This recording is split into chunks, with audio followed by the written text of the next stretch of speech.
Okay, everyone. I believe we're ready to get started. Welcome, everyone. My name is Dan. This is Dan's Valentine's Day Convention 2020. Thank you all for coming today. I'm so glad you all make it out here today. For all those in Pennsylvania, please raise your hand. Make some noise in the crowd. Okay. How about New Jersey? Anyone here from New Jersey? Make some noise. Come on. Okay. How about anyone from Florida here tonight? No? Okay, no one from Florida? That's okay.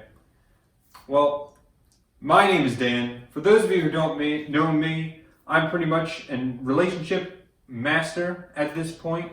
I've had dozens of potential relationships that I could have gotten myself into, and today, and through the next 3 hours really, I'm going to be helping you get the girl or guy of your dreams. So one thing I do want to preface with tonight is I don't want to waste all the time with semantics.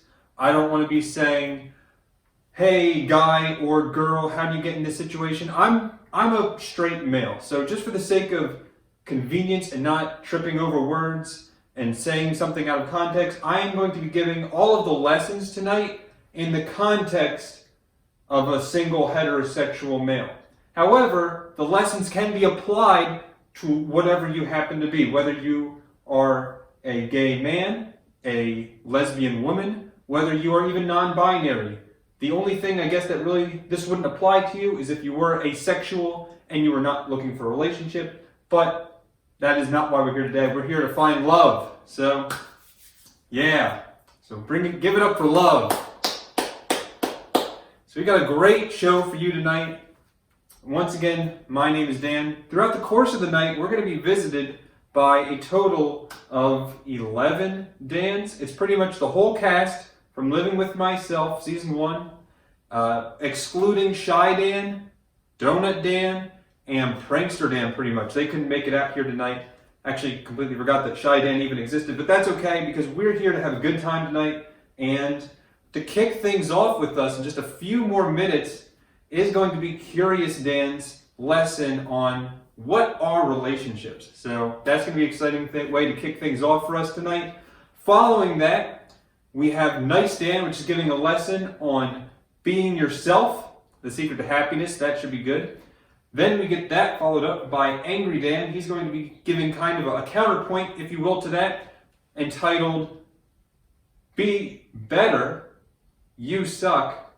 Don't be yourself. You suck, be better. So that's going to be exciting. Can't wait to hear from him tonight. Then, of course, we're going to follow that up with Clueless Dan. Clueless Dan's going to be sharing with us some pickup lines to leave a lasting first impression. So there's no way you're going to want to miss that. Clueless Dan's always a character. And after that, we're going to be following up with Sarcastic Dan, giving a lesson on how to lose a guy in 10 seconds, based on the popular movie How to Lose a Guy in 10 Days, but of course we're going to streamline that to get it down to an even faster time.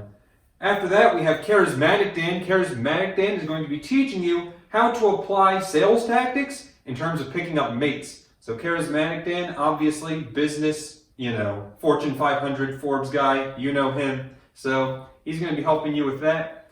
After that, we then have Innovative Dan. Innovative Dan is going to be teaching you ways to get the girl by tricking them into liking you. So no more strategies about pickup lines or any kind of weird tactics you may think of. Innovative Dan's going to teach you how to get them liking you and really tricking them into liking you. The key word there is trick. After that, we then have Lazy Dan giving his seminar on commitment. Is it worth it? So can't wait to hear from him. And then we're going to hear from, I actually forget who's next.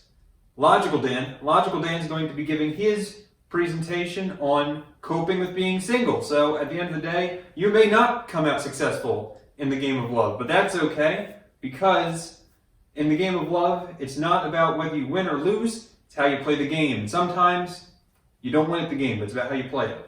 So Logical Dan's going to be helping you with that. And then of course we have crowd favorite Cool Dan.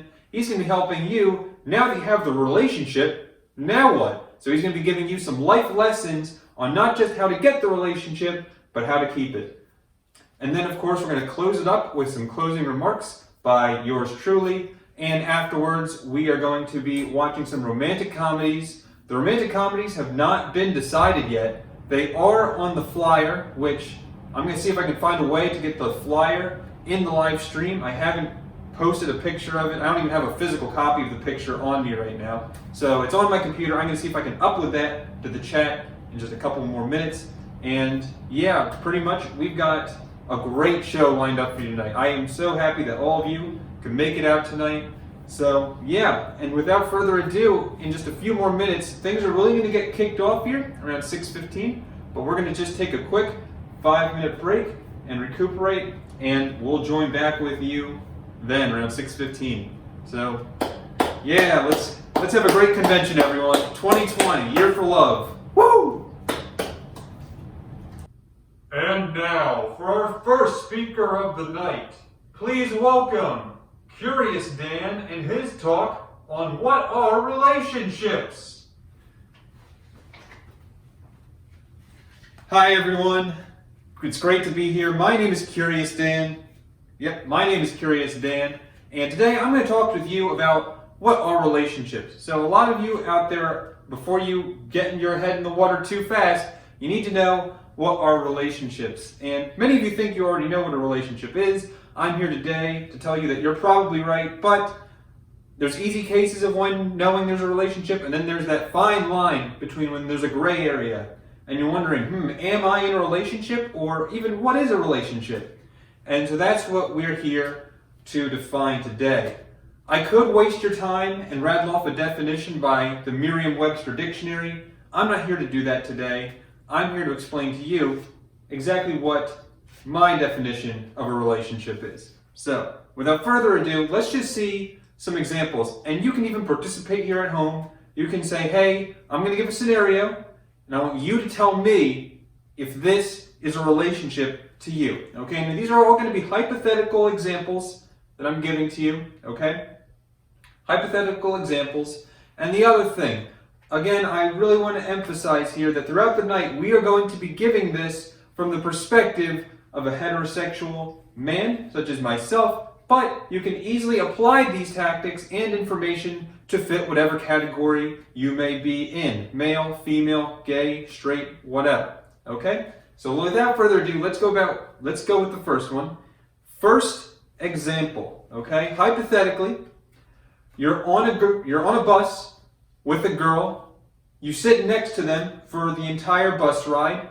This is about a 3-hour bus ride we're talking about here. Like, just roughly speaking, the distance from State College, Pennsylvania to King of Prussia, okay? Completely, hypothetical situation here. You're sitting next to the girl. You're wondering, you got to talk to her because she's smoking hot. And so you say nothing to her the entire bus ride. She's on her laptop. You don't want to bother her. She's probably doing work or something important. But by the end of it, it starts gnawing at you. You got to start a conversation somehow. And you remember a key takeaway from the Nickelodeon show Drake and Josh, where a common tactic that Josh uses in one of the episodes is to just compliment the girl and then say nothing. And then what ends up happening is that they start falling for you. So you are on the bus next to this girl, and so you try that tactic. The bus ride is over. You went the entire 3.5 hours without saying a word to this girl, and as she's getting off the bus right before, you say, hey, nice shoes. And she says thanks. And then you get off the bus, you don't talk to her ever again, and now the question is, were you in a relationship? Was that a relationship? What do you think? Think about what is a relationship in your mind, the key takeaways from that, and how did that apply to the situation? And were you in a relationship for the 3 hours that you were on the bus ride? Okay, so I'm going to give you a second to think about that.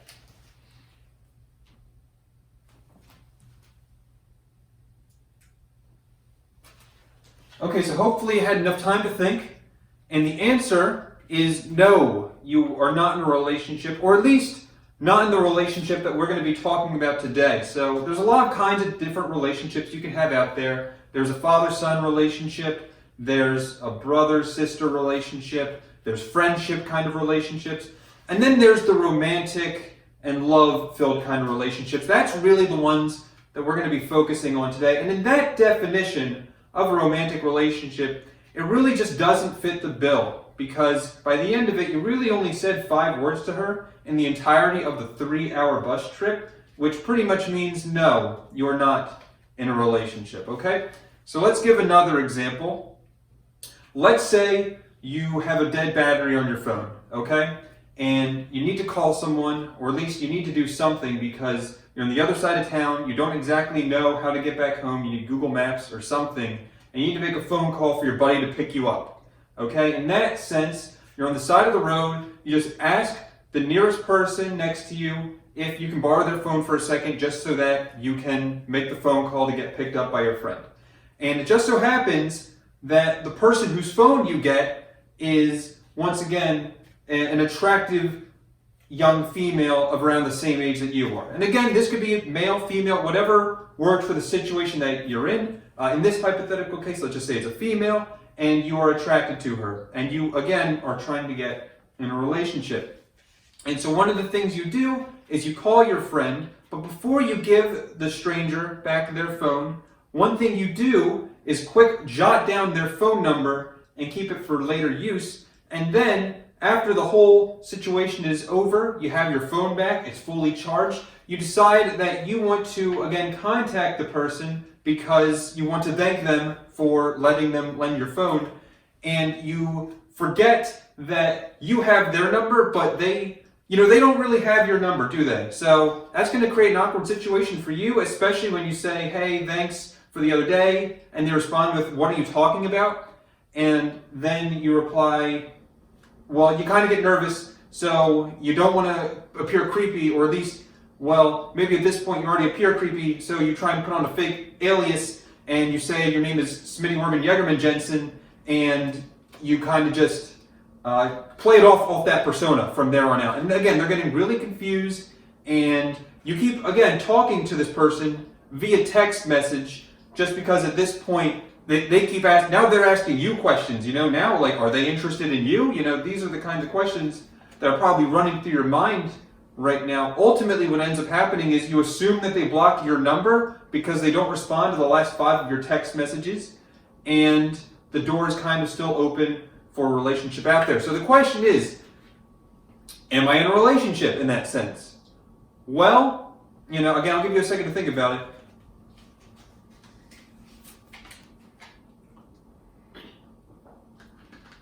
You can talk amongst yourselves, maybe you get into groups of 2 or 3 if you want. Okay?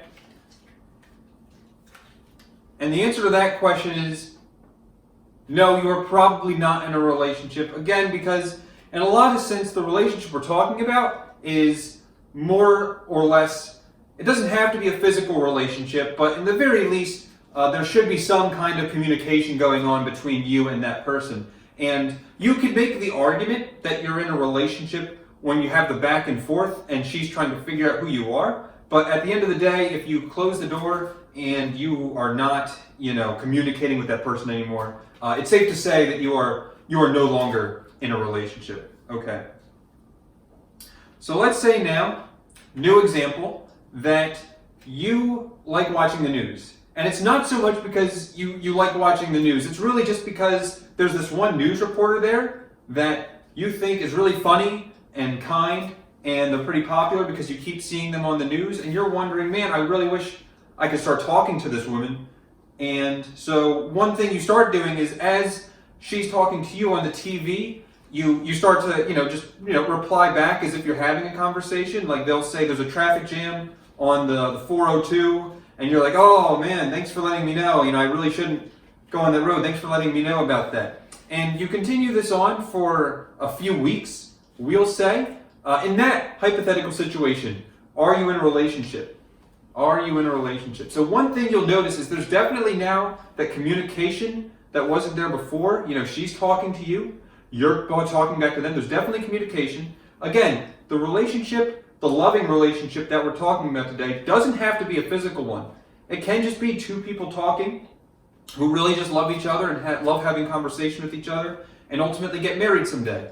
But one key thing about this scenario that really sets it apart from the others is that although it appears that you are having some kind of communication with the person, it's actually not. It's really a one-sided conversation here. You see, you're talking to them, but if they can't hear you on the way back, then it's pretty safe to say in that case that no, you're not in a relationship, because it's really just one-sided. They actually probably don't even know you exist.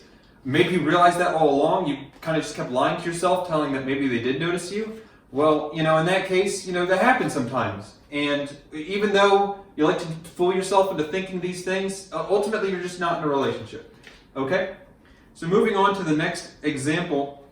Let's say you like to Google pictures of, completely hypothetical example. Let's say you like to Google search pictures of donuts in your free time. And again, this really isn't even like a sexual thing or anything like that. This is like literally you just like Googling the pictures of donuts because it makes you feel happy, okay? And maybe that's what you do to feel happy sometimes. And now you're wondering, well, gee, you've stared at pictures of donuts, for, I don't know, like years at this point, and you've really started to, see all the possible Google image searches possible for the search topic of donuts. You've seen white frosted, you've seen black frost with sprinkles, you've seen chocolate with chocolate sprinkles. You've seen pretty much every combination you could think of, Boston cream. And now you feel like you've settled on the one, the one donut that really, you want to just look at for the rest of your life. It makes you that happy. And so in that sense, are you in a relationship? You found the one, you found your donut. Well, in that case, one thing we should say, first of all, you're definitely in at least some kind of relationship, at least in some definition of the word relationship. I'm sure you are fitting your way into there somehow, but ultimately, no, you're not in, again, the romantic relationships that we really want to focus on when we're talking about relationships today, okay? So next hypothetical example, let's say you set up a legally binding contract with a person saying that we are going to be boyfriend and girlfriend, and you hand the person that contract. It is someone you are attracted to, of either the same or opposite sex, whatever that may happen to be for you, and you just ask them to sign it. Maybe they read the thing before they sign it, maybe they don't. They kind of looks like their eyes glossed over it a little bit while they were talking with their friend. You're kind of curious why they didn't even ask you why you were telling them to sign it in the first place, but ultimately they do end up signing the legal document. Well, you say it's legal, it's really just written in your penmanship on a piece of white paper. You're assuming it's legally binding. You even put a picture of a stamp of approval in the corner when you have to print it out, because that probably holds some weight. And now you're boyfriend and girlfriend, but she doesn't seem to, are fulfilling her end of the bargain. On the contract, you had wrote, going out to lunch, at least once a week, and she still acts like you don't even exist, and like she didn't even fill out a contract saying that, you're together. In that sense, are you in a relationship? And let's really give a hard metric here. Let's say that she stopped at this point. She hasn't stopped replying to your text because, you don't have her number yet, technically, but she's definitely, kind of brushing you off at any chance she gets. So in that sense, are you in a relationship? And to that, I would have to say a solid maybe. At that point, technically speaking, yes, you are in a relationship. I mean, they signed the document, and as far as you're concerned, that is a legally binding document. So I'm going to say yes in terms of a relationship, but one thing we also want to talk about here is it a healthy relationship? Are you getting all that you want out of the relationship? Is she getting all that she wants out of the relationship? And if you still can't even meet for lunch, let alone talk to her without her pushing you away every time you talk to her, at that point I would say, yes, you're in a relationship, but no, you're not in a healthy relationship. So always look out for that with whatever relationship you may find yourself in, that it should not just be a one-sided relationship. It really should be, a back and forth, a conversation. Am I getting what I want out of this relationship? Okay, and with that, that's all the time we have for today. Thank you all. It's been a great time that I've had to share with you today. And yeah, let's all give myself a round of applause, and let's go find some love out there. So yeah. Let's go. And now for our next speaker, Nice Dan, on the secret to happiness, being yourself. Hi everyone, my name is Nice Dan.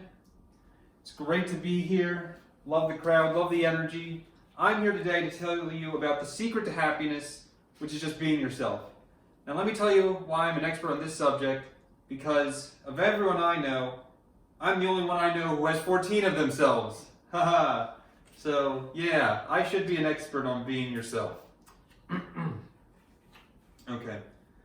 So before we go any further, I just really want to set the scene for us, okay?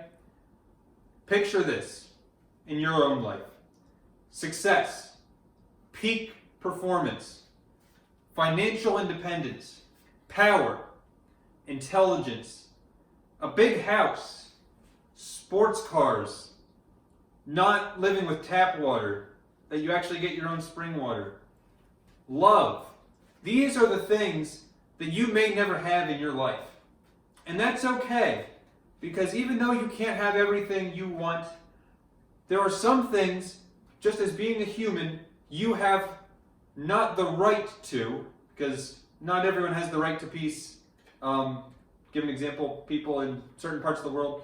That's not the point. The point is, there is absolutely some things that you can do just by being yourself. And let me just give you some examples.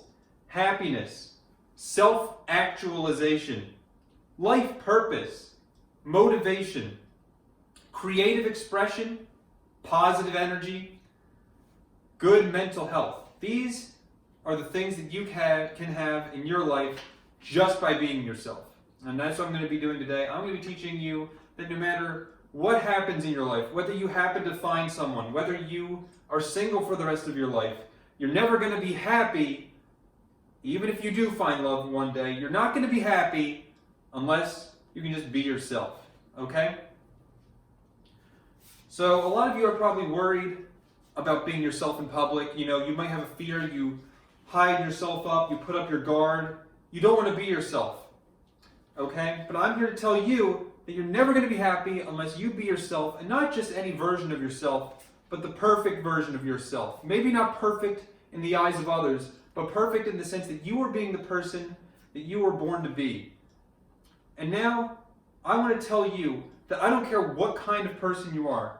Maybe you're the kind of person who at a restaurant, you order water and you specifically ask for spring water or even purified water from a Brita water filter, just literally anything but tap water. You know, you hate tap water, and it's gotten to the point where it doesn't matter whether you go to McDonald's or even a Pizza Hut, but you're still asking for not tap water, and your friends are now starting to get embarrassed by you, like even being around you, like to the point where they stop inviting you to restaurants altogether.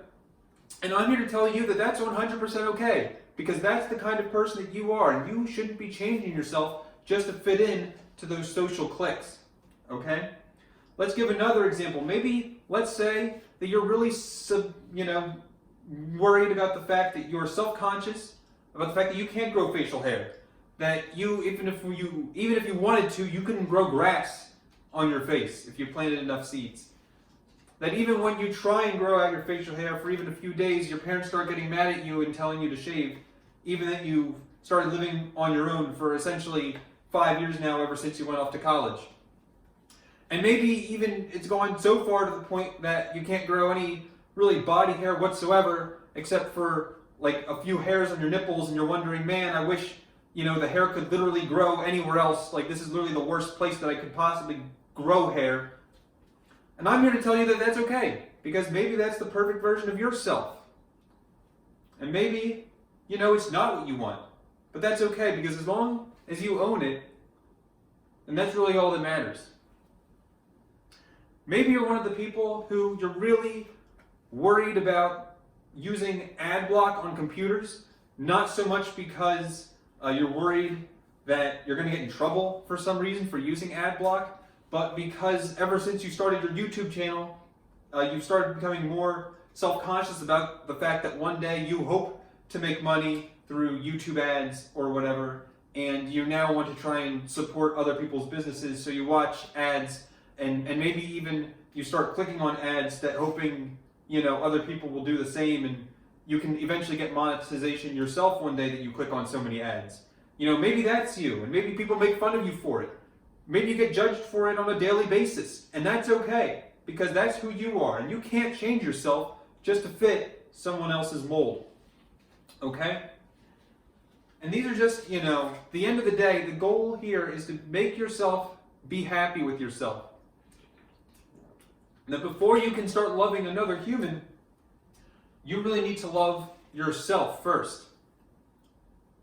So maybe you're also get made fun of for the fact that you're kind of a late bloomer in the sense of being potty trained, that it wasn't until you were 4 years old that you really, learned how to sit on your toilet by yourself. Maybe no one ever really pushed you as a kid, but eventually it got to the point where not even your parents, but your caretaker that you got left off with in preschool was starting to get tired of changing you because you're 4 years old. And it maybe even have gotten to the point where, like, thinking back on it, you actually have memories of people changing your diaper, and you think that's kind of weird in hindsight, but at the time you could have never predicted it because it was you were 4 years old. Maybe you get made fun of for that. I'm not going to judge you for that. Like, I certainly wouldn't judge that for myself, but maybe that's who you are. Okay, and I'm here to tell you today that is perfectly okay. And maybe even you slept in your parents' bed until, 5th grade. And, that's just because, it wasn't because you were afraid necessarily, because, you were a big kid now, and, there was nothing to be afraid of in the dark, but you were afraid that someone was going to stab you in your sleep if you slept in your own bed, or, something along those lines, and it was maybe an irrational fear because you saw the movie The Godfather maybe when you were a little too young, and maybe even you're trying to ultimately get back at your parents by, sleeping in their bed because they showed you the movie when you were way too young. So I'm just saying, these are some of the things that maybe, these happen to you. And I'm here to tell you today that you need to own it. If you're not happy with yourself, you're never going to be happy with another person, because they're going to be making fun of you too for that. And if you aren't happy with yourself about it, then how could you live the rest of your life being made fun of for it? And maybe along the same lines, you can't watch scary movies, at all really anymore because, well, you're 23 years old, hypothetically speaking, and you still have the thought that someone's going to, come in and stab you when you try and sleep. So, again, you really just can't be afraid to be yourself, to live out your life, and to not worry about it. Maybe even you, as a kid, around middle school, really like to sniff hand sanitizer. I'm not sure if that's you. It could be you, but you didn't do it because you were a drug head or anything like that. It was really just because, you liked the fact that it was like a challenge, that, it kind of stung the nostrils. And, well, you're kind of looking back on it and saying, maybe I was killing some brain cells in the process, but, like, kids were doing worse, it's just hand sanitizer. Or, something along those lines. Maybe that is you. You need to own that. You've probably gotten to the point where you've grown out of it. But maybe you also, when you even before you started sniffing hand sanitizer, you accidentally had glue that one time because it looked like ranch dressing. And, in hindsight, yes, the glue was next to a bunch of art supplies for an arts and crafts thing that you were doing in grade school. And there was also nothing to dip the ranch dressing in. Now that you think about it, like, there wasn't carrots or any even food, but you still thought it was ranch dressing because it's not your fault that Elmer's glue happens to be the same color as ranch dressing, and that's perfectly okay. That is perfectly okay. Nothing to be afraid of in terms of judgment in that department, because you are being yourself, and if yourself just happened to eat glue at that moment in time, then maybe that's what was meant to be. And maybe on top of that, people still call you a glue eater to this day, not because of that time you ate glue, but because of another time you ate glue. Then that's just you. Like, I'm not going to sit here and judge you all day. I didn't get the nightstand shirt because I was mean to others, or because I bullied others. No, it's because a lot of times people were judging me hard and I was able to overcome that by being okay with being myself and being the nice and jolly Dan that I happen to be. Not that any of the situations I'm describing happened to me. I'm just saying in general, like if that's you, then that's the kind of message, the message I'm trying to send here. Be okay with yourself. And maybe even one time you jumped from a height that was roughly 9 feet off the ground. It wasn't like a cliff or anything like that. It was literally just the, it was kind of like I don't know what you'd call this, a wall? I guess you could say a wall next to your apartment complex. And maybe you thought that you could jump off of it in sandals. And even though the fact that it was solid concrete at the bottom, that you could, still stick the landing. And maybe people made fun of you because, there was literally no reason to do that. No one challenged you to do that. No one was even really around. But luckily there were some strangers there to help him pick you up and bring you back to your apartment. And maybe you couldn't walk without crutches for the next, couple weeks or so. Maybe you thought you were even good on one crutch, but as it turned out, it only made your physical condition worse. And so it probably delayed you getting better by even a few more weeks, so that at this point, you're over a month on crutches. Maybe that is you. And maybe you still get made fun of it for this day, and people ask, why did you jump from that height? And you still don't have an answer because you were just being you at the time. You were owning it. You were being yourself. And if that's you, then I'll admit, like a lot of the other ones, like that's actually like okay, to be yourself. But like to the point where you're causing physical injury to yourself, that's that's probably where you want to draw the line. So let's tone it in a little bit once you get to that point. And that's really all that I have to say. Be yourself. That's the secret to happiness. And next up, we're going to have Angry Dan. He's going to tell probably the opposite message that I gave you. But, that's okay too, because he's just being himself. And at the end of the day, that's all we can hope for. So thanks. You've all been great. And I'll see you, well, if Dan ever lets me come out of the closet again. We'll see. And now for our next speaker. He has the message, don't be yourself, you suck, be better. It's Angry Dan.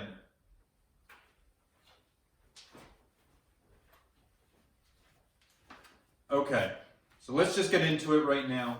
3 sentences. This is what I want you to live by for the rest of your pointless lives. Don't be yourself, you suck, be better. Okay?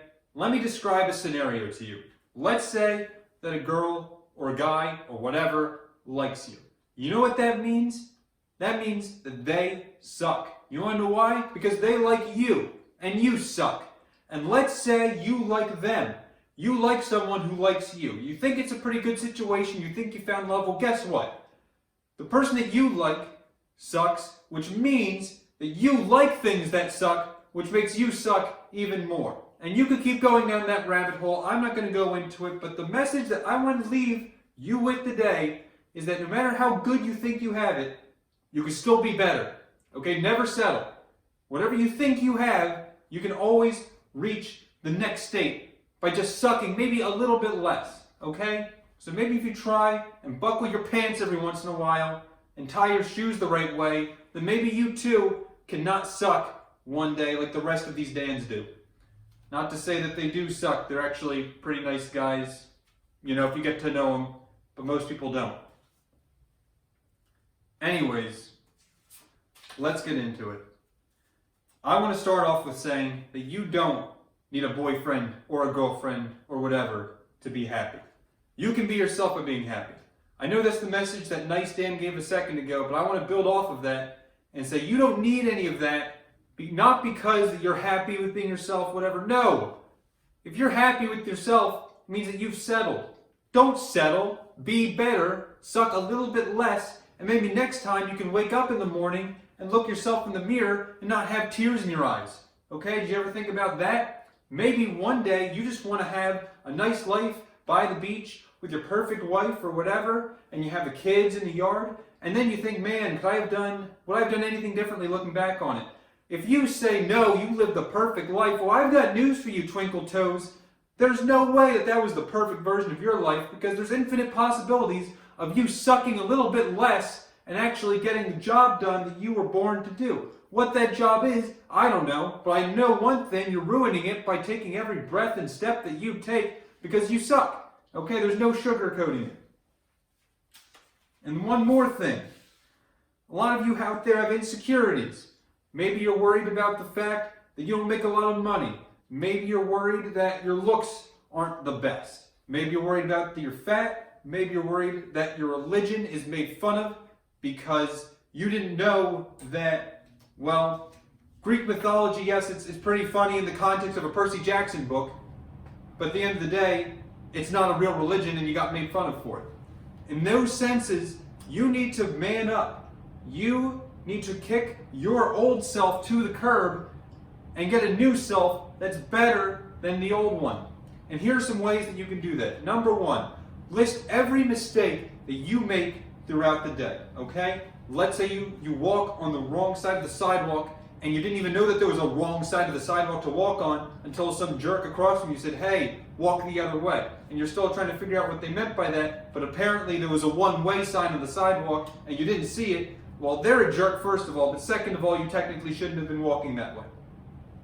Let's say even later in the day, you go to eat your lunch, you go take a bite out of your sandwich, you realize you're eating your sandwich upside down, and, well, most people don't have a right way of holding a sandwich, but you really like the peanut butter on the bottom, and you took the first bite and you see the peanut butter was actually on top, and now it kind of ruins the whole sandwich experience for you. You could flip it back over so that the jelly once again is on top and the peanut butter is on the bottom, but at this point the lunch was already ruined for you, and you kind of just want to eat the sandwich in however kind of angry state that you're in, no pun intended.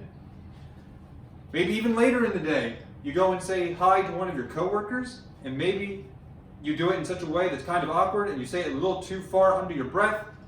Maybe they walk right by you and you didn't even hear it, and then as they're about to pass you, they say hey to you, and then you kind of miss your opportunity to say hi back in a normal fashion. These kinds of situations, they may happen to you all the time, but I'm here to tell you that take note of all the small things that happen in a little day.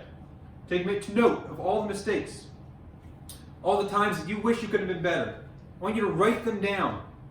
I want you to say, I'm not going to be the man that I was yesterday. I will be better. I will suck a little bit less. And maybe tomorrow, I won't make the same mistakes that I did yesterday. Most of the time, you'll see you make the same mistakes every time. That's okay, as long as you realize by the end of it, you suck, you'll never be perfect, you'll never find someone, and you're okay with that. Because you're a loser, and you'll always be a loser, and you suck, and you need to get better.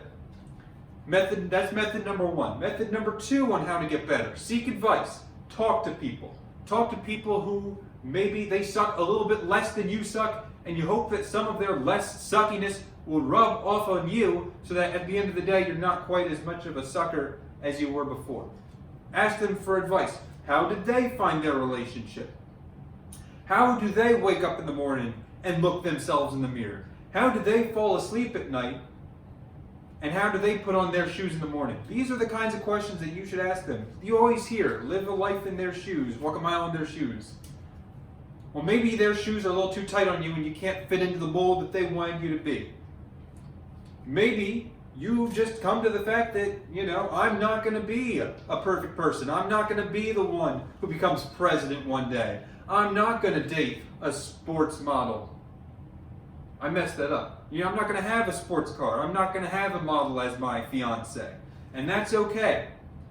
But what's not okay is if you settle and never try and achieve those things. Always try and achieve better. Let's say in a hypothetical situation, you do find someone who loves you and you love them back. Are you going to stay with them for 30 years, have a wife and kids by the fireplace and the dog running around the yard? I hope not, because if you are, you're missing all the chances that you could have had to rise on that social ladder. Don't settle. Every day that you settle, a little part of you is going to die inside. And what you need to do is every day you need to take the ladder of life and try and climb a rung. Maybe you fall down a rung. Maybe you fall down 5 rungs. Knowing you're probably going to fall down 15 rungs. You're going to tear the ladder in half. But you still need to try. If you break the ladder, go buy a new one. Lowe's has a sale on ladders right now. For only $40, you can get a 20-foot ladder that reaches up to your gutters so that you can clean the upper gutters of your house. Maybe at that point you also want to buy a leaf blower so that you can, again, really get the tough spots in your gutters, because it's getting really bad. The gutters, they're just getting filled with leaves. And at that point, you really just need to ask yourself, is this the kind of person that I want to be? No. If that's the case, then you're a sucker. We have no need for suckers. This life has too many suckers as it is. Okay? And you don't need to be one of them. What you need to do is you need to not be yourself. You need to be better than yourself. And you need to not suck. Okay? So that's really all the things I had for you today. But there's one final thing I want to leave you with a thought on. Let's say you're still trying to get the girl. Let's say you just can't get her. Whatever you do, whatever you're trying, it's not working. Okay? In that sense, what I want you to do is I want you to go up to the first girl you see. It doesn't matter who it is. It doesn't matter if she's ugly. It doesn't matter if she's attractive. It doesn't matter if she's wealthy, poor, fat, skinny, whatever. Whatever the nearest girl is. The only restriction I would say is probably age. It's going to be weird if you do this to an 8-year-old. There's actually a lot of legal ramifications that you can get yourself into. Like, that's not even sucking at that point. That's just illegal. So don't do it. But find the nearest person who's relatively your age. It doesn't even matter if they're in a relationship. Okay? All bets are off. I want you to seduce that woman. I want you to put your foot in the door, to not take no for an answer. I want you to do whatever it takes, that as if your life depended on it, to get this girl. Okay? Now let's say she says no. What are you going to do? You're going to say no to you. I don't accept your no. You're mine. Let's go to the movies. Or something like that. Something along those lines. She still says no. I say right back, no. You're going to come with me. We're going to have a good time. It's going to be consensual. You are going to agree to this. I'm not going to be arrested by the end of the night because you are going to fall in love with me. And that's just how it's going to go down. And at that point, if she still says no, then you keep on trying until the cops are knocking on your door telling you that you have a restraining order now and you legally cannot be around that person anymore. Okay? That's the mentality you need to have to get the girl. And until you have that mentality, you're always going to suck, you're never going to get better, and you're never going to get the girl. And that's the message I'm leaving with you here. Goodbye. Next up, we have Clueless Dan and pickup lines that are sure to leave a lasting first impression. Hey everyone, it's great to be here. My name is Clueless Dan, and boy do I have a treat for you. I have been spending the past year coming up with these pickup lines ever since the last Valentine's Day, as a matter of fact, that are proven to now, well, I'm not going to say proven because I haven't used them yet, but there's no way they're not going to work, so I'm going to say proven in that sense. Pickup lines that are sure to leave a lasting first impression. These aren't your everyday pickup lines, okay? These are kind of the advanced ones. The ones that you may have heard before, but then you put an interesting spin on them, and now, they're yours, No one else, you're not going to hear these pickup lines from anywhere else. Unless you Google them, there's a decent chance you'll find some of these then. But unless you do that, here they are, the pickup lines that are going to be making you fall in love with your next wife. Okay, so here's the first one. Are you made of honey? Because I think you're pretty sweet. Think about it for a second. Yeah, pretty clever, huh? I thought of that one myself. I'm pretty proud of it. So it's like the joke here is honey is sweet, and so are they. So, you compare them to honey. You ask if they're made of honey. Of course, they're not actually made of honey. That's if they actually answer no to that one, I'm not made of honey, and they don't get the joke. Then maybe they're not the one for you. Maybe you want someone who's a little bit, smarter. So maybe you just leave them aside. Next one. Excuse me, do you happen to have a driver's license? Because you're driving me crazy. You see, now again with that one, the point is not actually do you have a driver's license? There's a chance that they might actually show you your driver's license. They think you're, I don't know, pulling them over to, in a car or whatever. But that's not really the point. The point is, it's like they're not actually driving, they're driving you crazy. It's a common expression. And yeah, that's pretty much it. Here's the next one. On a scale of 1 to 10, I'd put you at a 9, and I'm the one you need. Now that one's pretty deep if you think about it. So like 10 is usually the picture of perfection, especially in America. And if they're a 9, that's pretty good. You know, no sugarcoating it. That's pretty good. But you know what's better than a 9? A 10. And you want to know how you can get to a 9? It's by getting one more, and I happen to be the one you need. So that one's pretty good too. Here's the next one. You look like trash. Can I take you out? Ooh, yeah, that's what they're gonna be saying. Ooh, after you use that pickup line on them, because at first you're like, what? Did you just call me trash? And then you know, yeah, I did call you trash, and I want to take you out. And at that point, that one has a two-pronged effect. It's kind of like a double-edged sword in a way, because not only are you getting to ask them on a date, taking them out, you're also lowering their standards of themselves by calling them trash, which also gives you, you know, that can have one of two ways. Option one, here's the best case scenario. They start lowering their standards of themselves, and because of it, they're willing to go out with the next guy that asks them out. Because if you think they're trash, I bet other people think I'm trash too. So, you know, their standards lower, they're more likely to say yes to the next person who asks them out.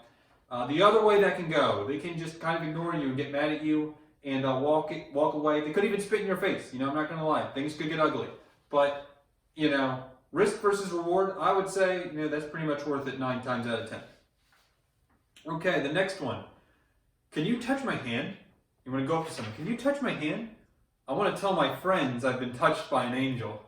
Ooh, yeah, think about that one. Yeah, because it implies that they're an angel from heaven, and if you touch their hand, then, you know, you'd be touched by an angel. You know, so you're comparing them to an angel from heaven. It's really sweet, works every time. Again, I've not tested these at all. These are just all in theory. Should get the girl every time. You know, but theory isn't always the practice. So you go out there, you try some of these pickup lines for all you single guys and gals out there. One thing that's a common misconception is that the guy is the one doing these pickup lines. It's 2020, people. Anyone can be doing these pickup lines. Men, women, elderly gentlemen, you know, whoever. You know, I don't want to set any restrictions on who can and who cannot use these pickup lines. Okay, let's see the next one.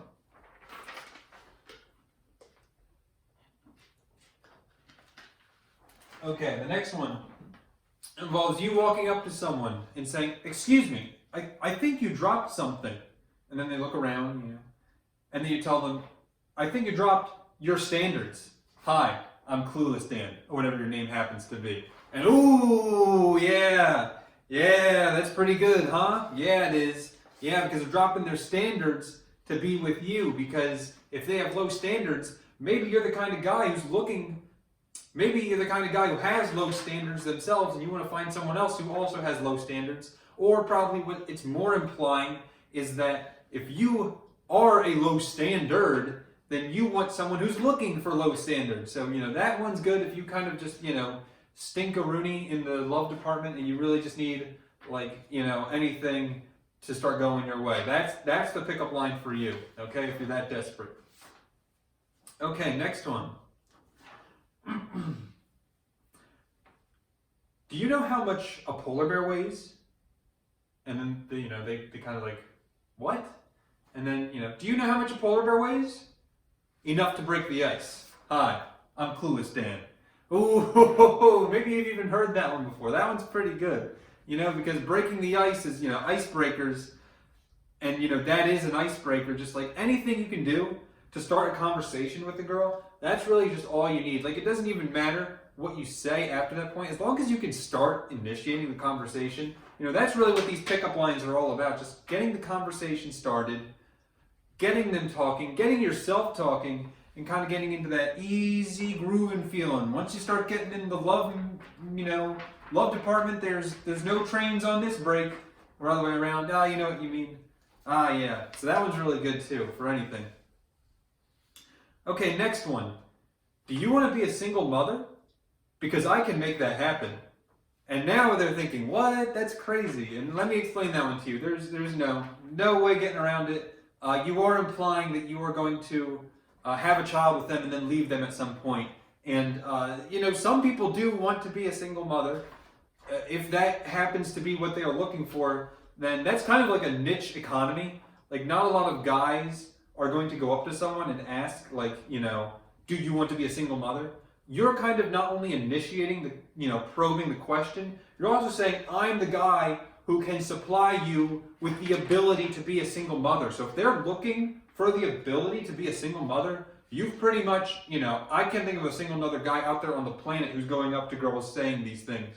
And if you're the only guy who can do it, then uniqueness is a huge factor in these things. If you're one of a kind, that's huge. And these pickup lines are going to set you apart, especially that one. That one's really going to set you apart from the other guys out there. Okay, here's the next one. This is not even a pickup line necessarily, but here's what you do. It's more of a scenario. You're going to ask them to give you a piggyback ride. And if they say no, just forget about them. Because if they can't support you physically, how are they supposed to support you emotionally?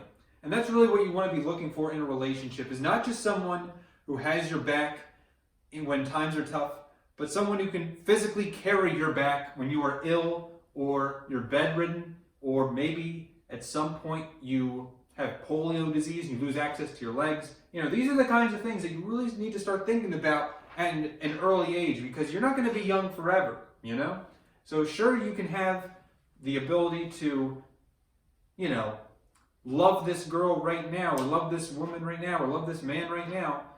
But if you don't think you're in it for the long haul, that's one thing that you at least need to consider. Maybe, again, going back to the single mother case, maybe you never want to settle with one woman. Maybe you're always picking the cream of the crop at whatever age range you happen to be. If that's you, go for it. But if you are someone who wants to stick in it for the long haul, maybe even put them through a physical fitness test, V-sit reach, pull-ups, push-ups, mile run. Really try and assess not just their ability to hold a conversation with you, but their ability to exceed physically speaking, okay? Next up, we're back to the pickup lines. Is your father a drug dealer? Because gosh darn, you're sweet. Did I mess that up? I did mess that up. Well, that's clue stand for you. Because gosh darn, you're dope. I don't really get that one. Let me think about it. Is your father a drug dealer? Because gosh darn, you're dope. Okay, not all of these are perfect, That one's probably a typo in there somewhere. Let's just go to the next one. Okay, number 11. Do you want to feel my shirt? Hold up your shirt. Do you want to feel my shirt? It's boyfriend material. Oh, snap. Oh man, if you start bringing boyfriend material to a knife fight, then man, you're gonna have a good time in the relationship department. One thing that girls are all looking for, they're looking for that boyfriend material, and you got it in surplus. Let me tell you. Okay? Here's the next one. Is this the bus stop? Because I'm here to pick you up. Oh, snap. Yeah, you know what that implies. I'm picking you up and I'm taking you out. And let me tell you another tip for this one. If you're in a van or some kind of vehicle and you ask this one, is this the bus stop? Because I'm here to pick you up. You get them in your van. That's already, you're halfway there to the date already. Okay, so that's just kind of like almost a pro tip. Don't recommend that for beginners. Only the advanced ones want to try that one. Okay. Let's go to the next one. Okay, so for this one's kind of complicated. You're going to need to run up to a girl in an orange jumpsuit and say, you're a smooth criminal, and you'd like to go on a date. Yeah, that's it. So you get an orange jumpsuit, you go up to the girl, you say, hey, you're a smooth criminal. Would you like to go on a date with me? And at this point, you're both criminals. You, because you're in an orange jumpsuit, you dress like a criminal. Them, because they're a smooth criminal, because they stole your heart. And yeah, from there, that's a good talking point. It's good to have these talking points, mutual, whatever. These are important things that you want to consider. There is a chance that they ask you, what what did you go for prison for? Because, again, it's kind of weird that you are dressed in this orange jumpsuit. And the answer to that one is for stealing your heart. And statutory. Okay, so next one. This is a good math one.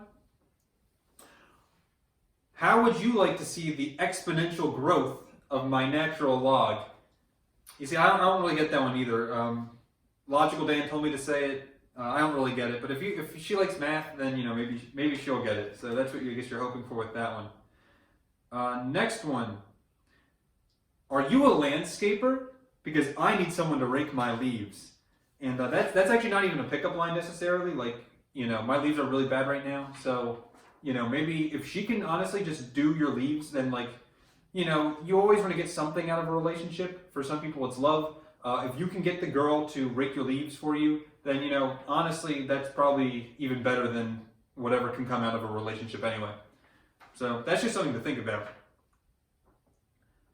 And the last one, here's the last pickup line. I'm going to leave you with a thought on this. I like to ask for consent first. So can I slip something in your drink?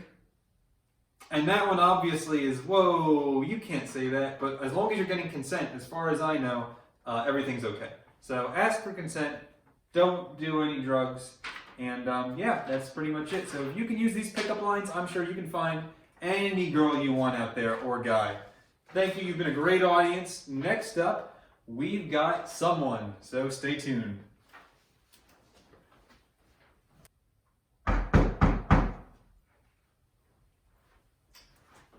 Okay, we actually have someone at the door. This isn't a joke. Hold on.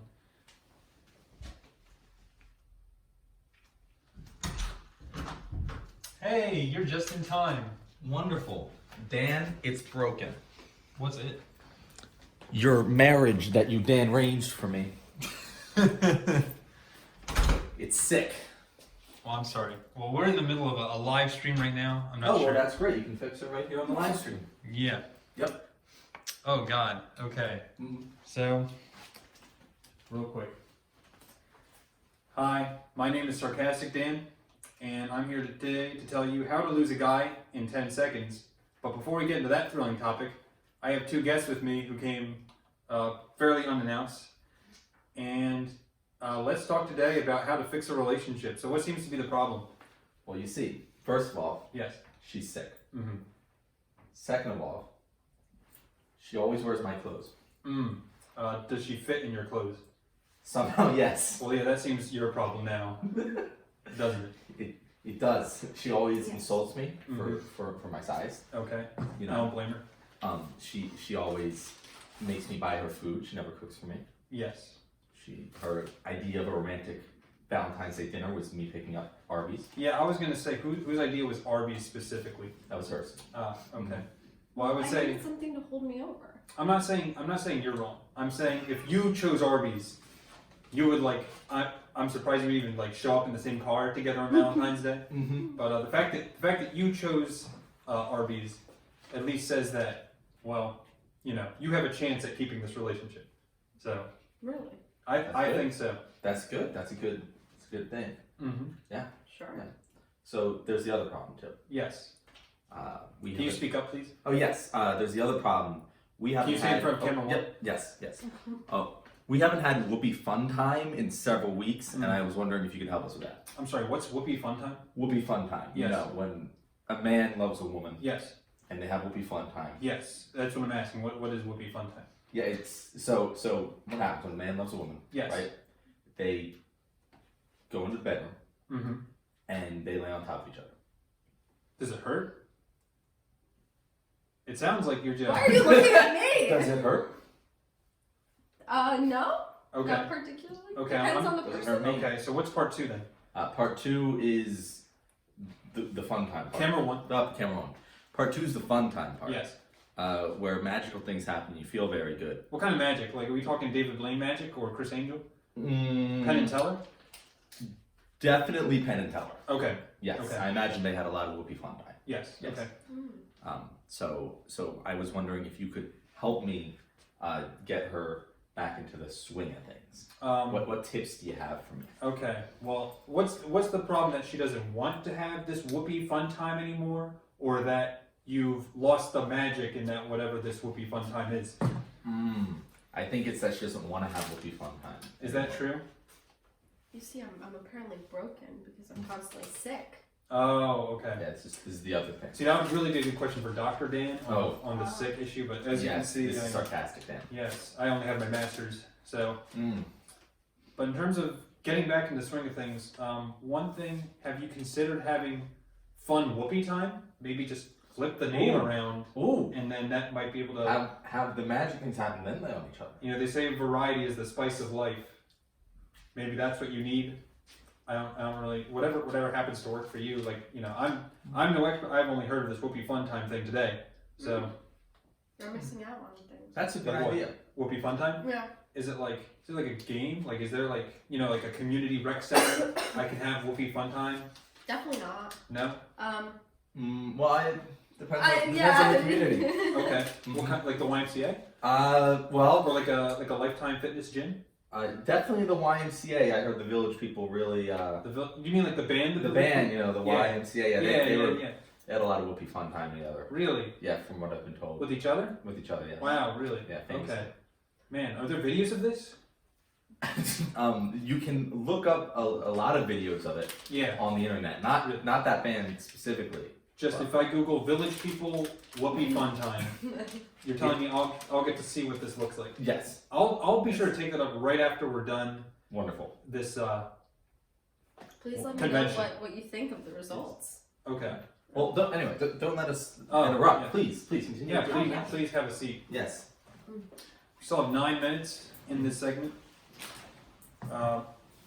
See, the funny thing is, Dan gave me a 15-minute time slot on how to lose a guy in 10 seconds.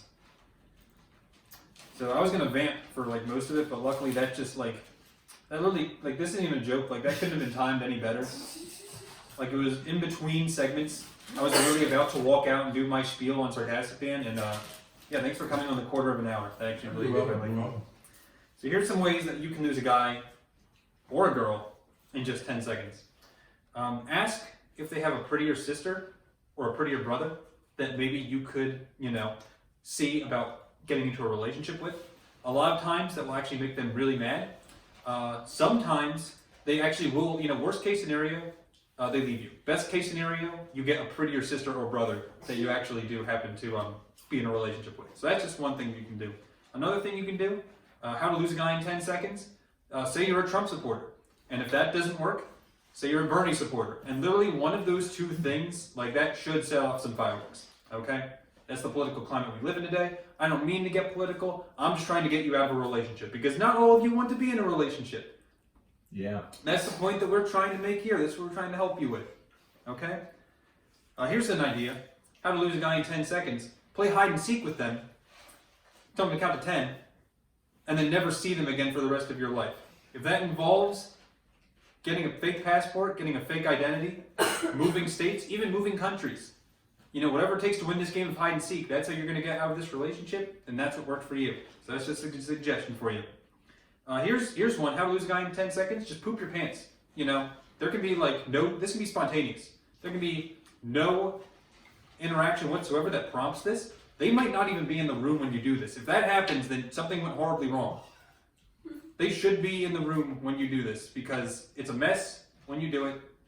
I've never done it myself. I've heard from friends. So make sure they're in the room when you do it. Okay. Here's a good one. Fake your death. They can't be in a relationship with you if you're dead. Unless, well, actually that could be weird because if you fake your death, I did hear one story where the girl slept with the corpse of her dead husband. Like, this guy wasn't faking his death. Like, the girl just slept in the same mattress in the bed as her dead husband for years until she ended up dying herself. So at that point, that's when you know that you just need to have a talk with your partner if they're willing to do that. So really, fake your death, hope that they don't come back, and I guess there isn't really a part 2 to that. It's really, from there, it's freestyle, do whatever you want. Okay. Tell her to wear a burqa. So, yeah, if you don't know what a burqa is, I had to Google a picture of this before I came onto the talk today. Apparently, it's a garment that they typically wear in Muslim religions. Specifically, the female will wear it.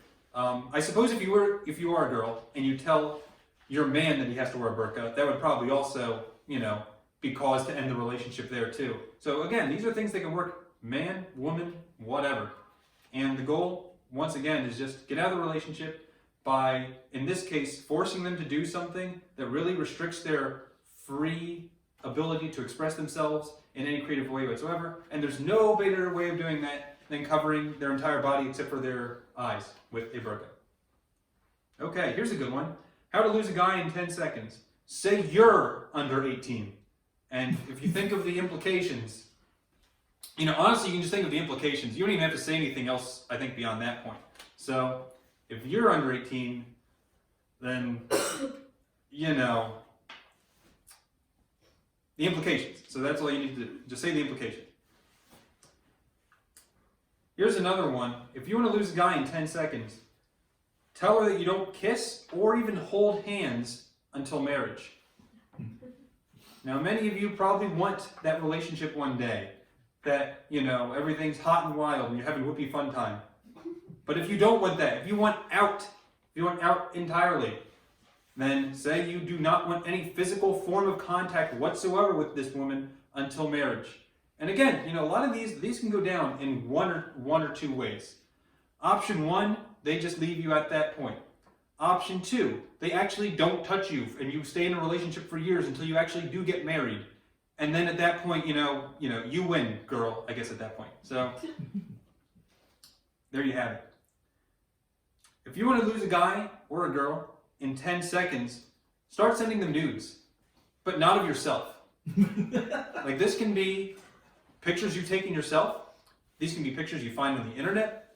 But no matter what, they're going to start knowing it's not you after a few things. One, if they've seen you naked before, that's a dead giveaway. Number two, if they're a different skin color than you, that's definitely going to raise some red flags. And number three, if you start sending not even human nude photos, but like of sheep, horses, that's really going to start sending red flags. Like, what's going on here? My guy or girlfriend is just bonkers now they're mine. I'm going to leave them at the curb. And that's going to really do it for all the time I have today. I just want to say one final one that I kind of liked. If you want to lose a guy in 10 seconds, start a cult. There's never been a better time to start a cult, and there's also never been a better time to ditch your guy or girl. And with that, we'll be right back with Charismatic Dan on applying sales tactics to attracting mates. And I'll warn you right now, Charismatic Dan is running a little bit late, so he'll be out in a few minutes. So he has to change because How are you guys doing? We're doing good. Doing good, Dan. Enjoying the show? Enjoying the show very much. Do you mind entertaining the crowd? Yes. Okay. Thank you. So, given that it's Valentine's Day and something that's probably been on people's mind, is those Valentine's Day babies. The Scorpios. Oh. Yeah. Yeah. And I just had a little bit of bone to pick with the baby industry because they're a real shit company. I mean, first of all, false advertising. They just making a baby seem like the most fun thing in the world. Everyone wants to make a baby. I mean, they make songs about making babies and getting money. Yeah. It's really not fair. And then you have to wait 9 months to get your baby. Like what other? Can I get Amazon Prime or something? Is it, It seems like something they would offer. Seems like something they would offer, 2-day baby delivery, but no, you gotta wait 9 months. And then, when it gets there, it doesn't do anything. It just kind of sits there and cries and poops, and you gotta fix that. And then it doesn't grow up fast enough? Yeah, exactly. And really, the really bad part is that, you can get a baby even though you didn't want one. They'll just send you a baby just for trying to make it, but pretending, but accidentally actually making it. And then, depending on where you live, they have a very strict no return policy. Yeah. Or I guess you can cancel the order in most places, but nowhere can you return the baby. No. So you can try and sell the baby, someone else, you know. But you're kind of stuck with that thing. Do you think your parents felt that way about you? About me? Yeah. No, I was playing. My little brother, however, that was.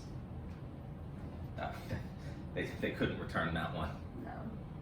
Jeremy, if you're watching, I'm sorry. I don't know if you knew that.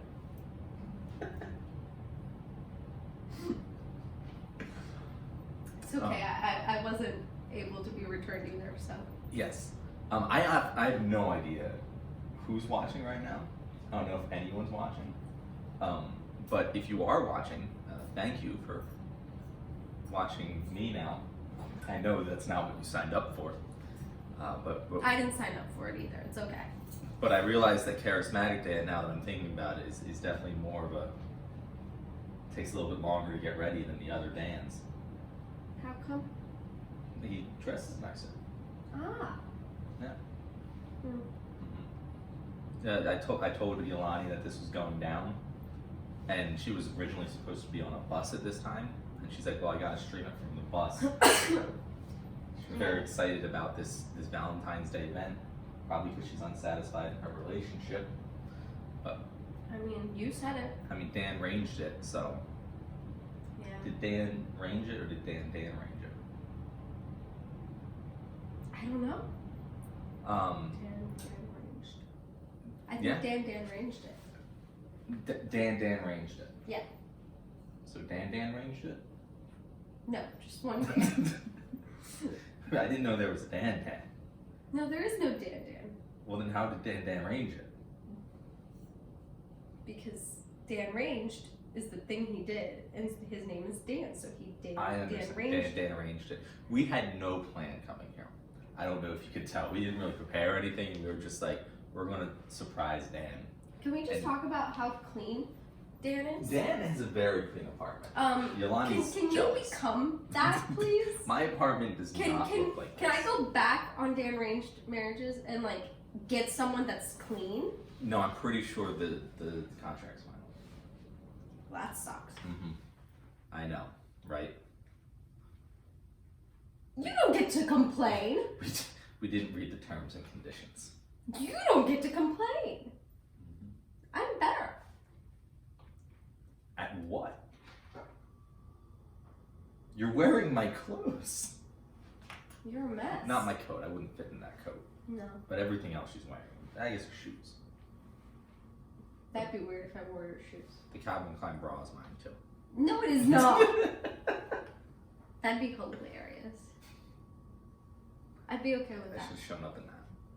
Oh yeah. Wearing just the Calvin Klein sports bra. It'd be so flattering on you. It would be good. So I'm sure that you guys have heard a lot about relationships today.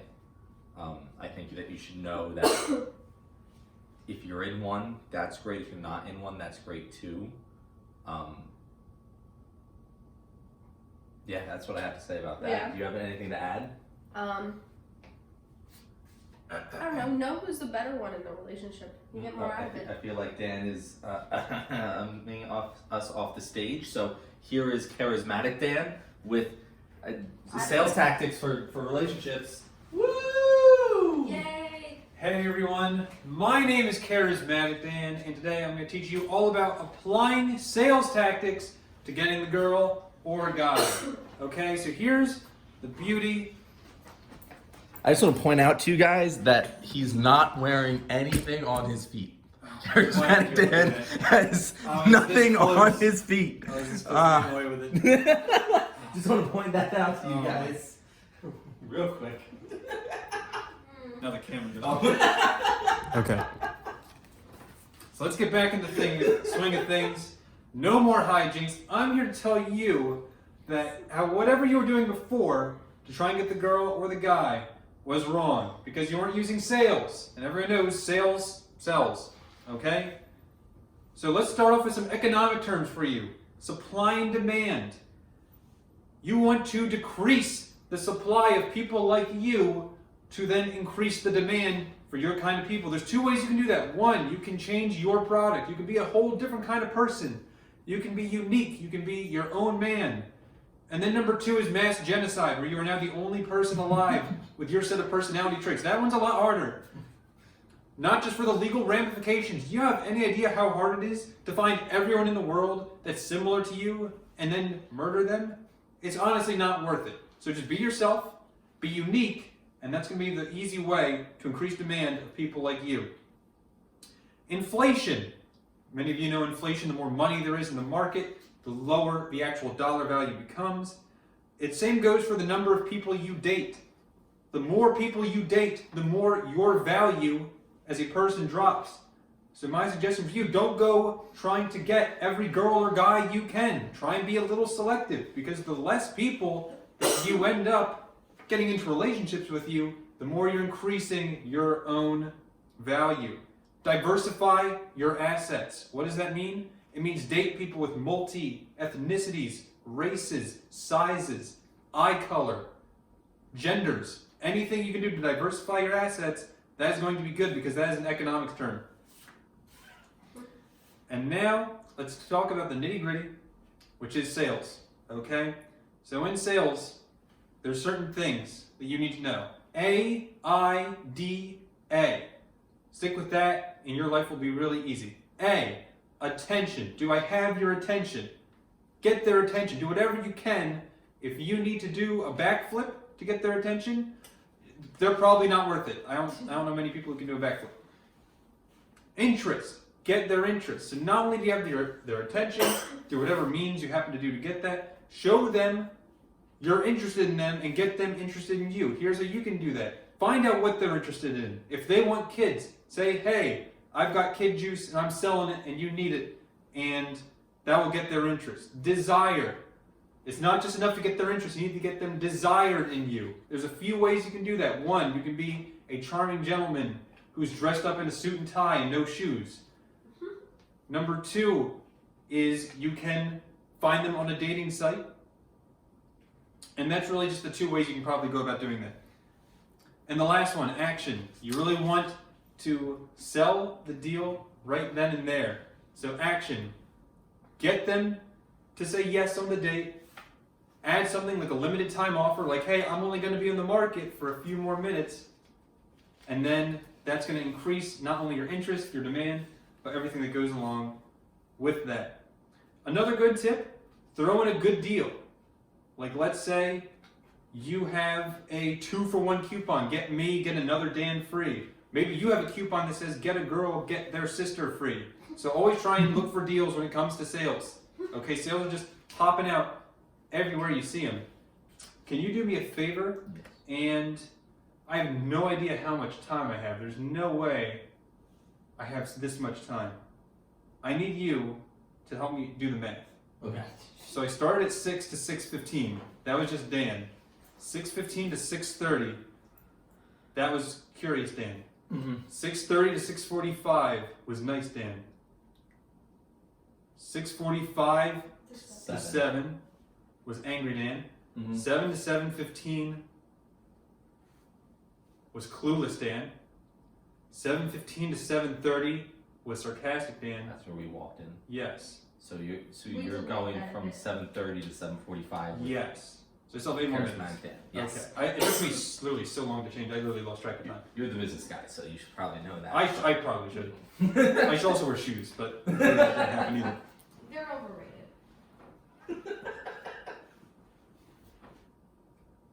Another thing you can do, get your foot in the door. Here's a strategy that you can do. Go to your neighbor's house. It works great if you have an apartment complex, you're surrounded by neighbors. Knock on their door, regardless of what they look like, who they are. Say, hey, I'm selling. Will you buy? Most of the time they say no to solicitors, but sometimes they actually will ask, what are you selling? Me. Not in a prostitution sense, just in the sense that I am on the market and I'm available and you can have me. But it's going to cost you. So here's what you do. If you start giving a cost like to them, like, man, I can't get this guy for free.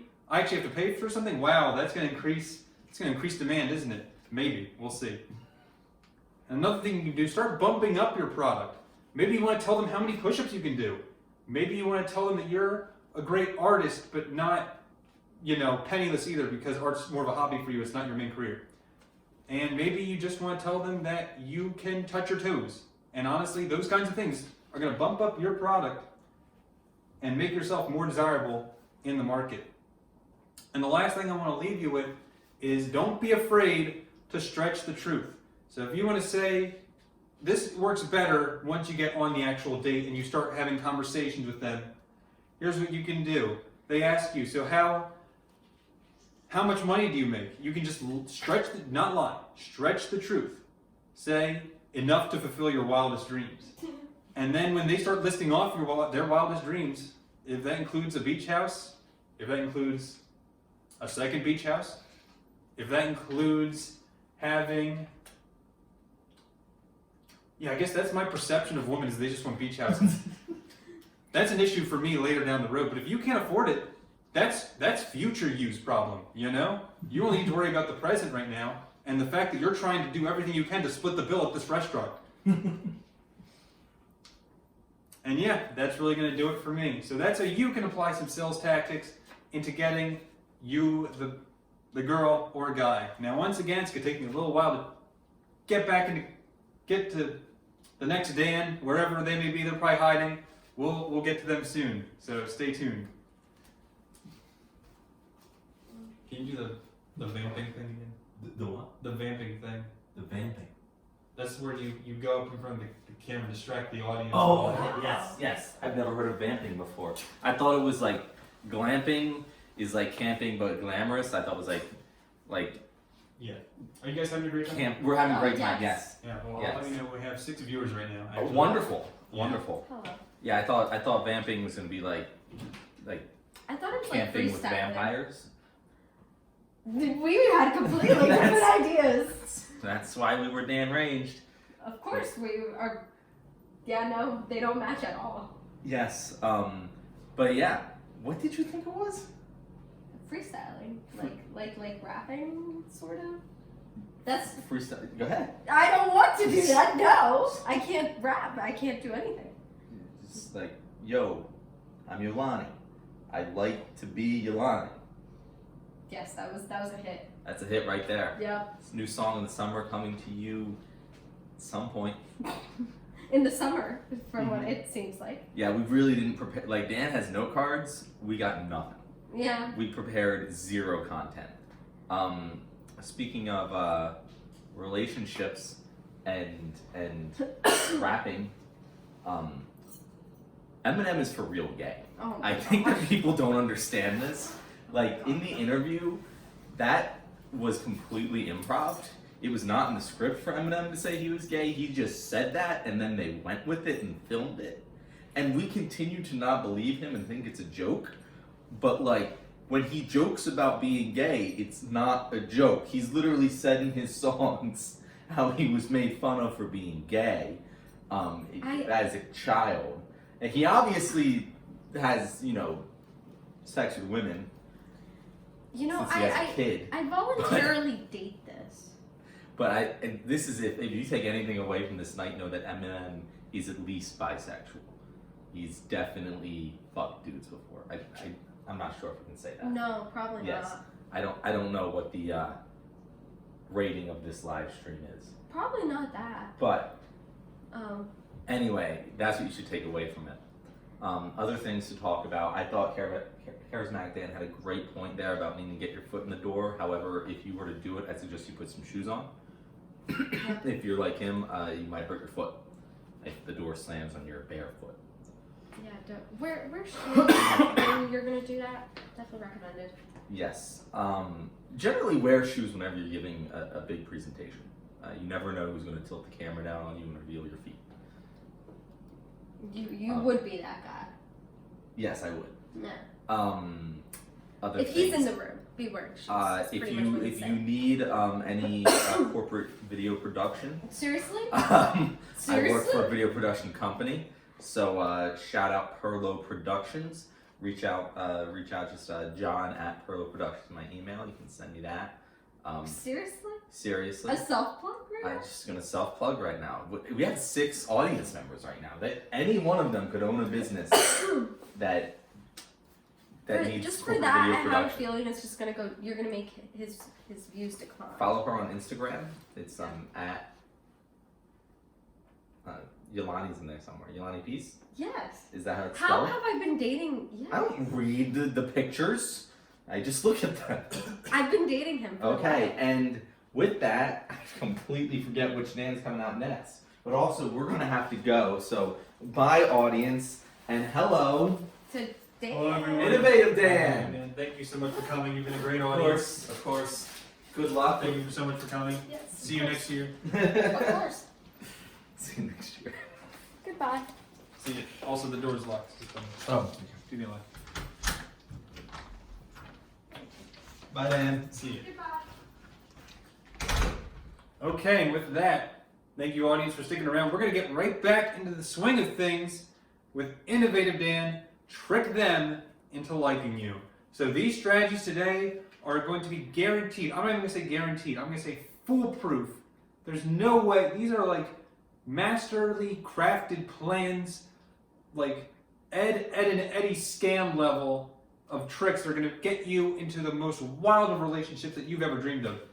So number one, play hard to get. I know it's easy to think about, it's probably you've heard it before 100 times. If you play hard to get, you increase interest in other people wanting you, and that's because people want what they can't have. Makes sense, right? Well, we're going to take it one step further. Play even harder to get. Now, what does that mean? That means that even after they start showing interest in you, still say no to their advances. And maybe get to the point where they say, I love you, I want to spend the rest of my life with you. And you're still saying no because you are still getting them even more crazy about you. The more you turn them down, the more they want you, until the point where they kill themselves in infatuation for you. So that's kind of the end goal. Obviously, if they kill themselves, that's not good. But that level of energy, that's the kind of energy that you want to promote in these kinds of relationships. Okay, pretend you know them. Hey, how's it going, Rachel? Rachel, right? No, it's Stephanie. Hey, Stephanie, how's it going? You remember me, right? From Ridgemont High? Oh, you went to Upper East? Yeah, we had the same English teacher, remember? And you can kind of go off that. A lot of good cues that you were doing it right is you get it right the first time with the guess. So one thing you notice there, I kind of just went into it. And I kind of was taking guesses at where they went. And you don't want to do that, okay? And the reason being, you could be wrong, and then you look like an idiot. So always lead them into the answer. And you can be like, do I know you? What's your name? Stephanie? Yeah, I think we went to the same school together. Where'd you go to school? Upper East? Are you kidding me? I was the football captain for Upper East. And see, that's how you can kind of slip your way and pretend you know them, and before you know it, you're sleeping with them. So that's the goal with that one. Here's another way. Trick them into liking you by making up an interesting persona. I have a few personal favorites. I like to go up to someone dressed as a captain of a pirate ship. A Civil War reenactment. That's another good one. Sometimes I like to go as a guy from an insurance commercial, because I think they're pretty funny commercials. And you can even so far as to go and come as a physical embodiment of a personality trait, such as Innovative Dan. And sometimes you don't even need to dress up. Like, you can just say you're a pirate captain, and you can just kind of go with it from there, because yar, matey, and get the hook in there with the hand.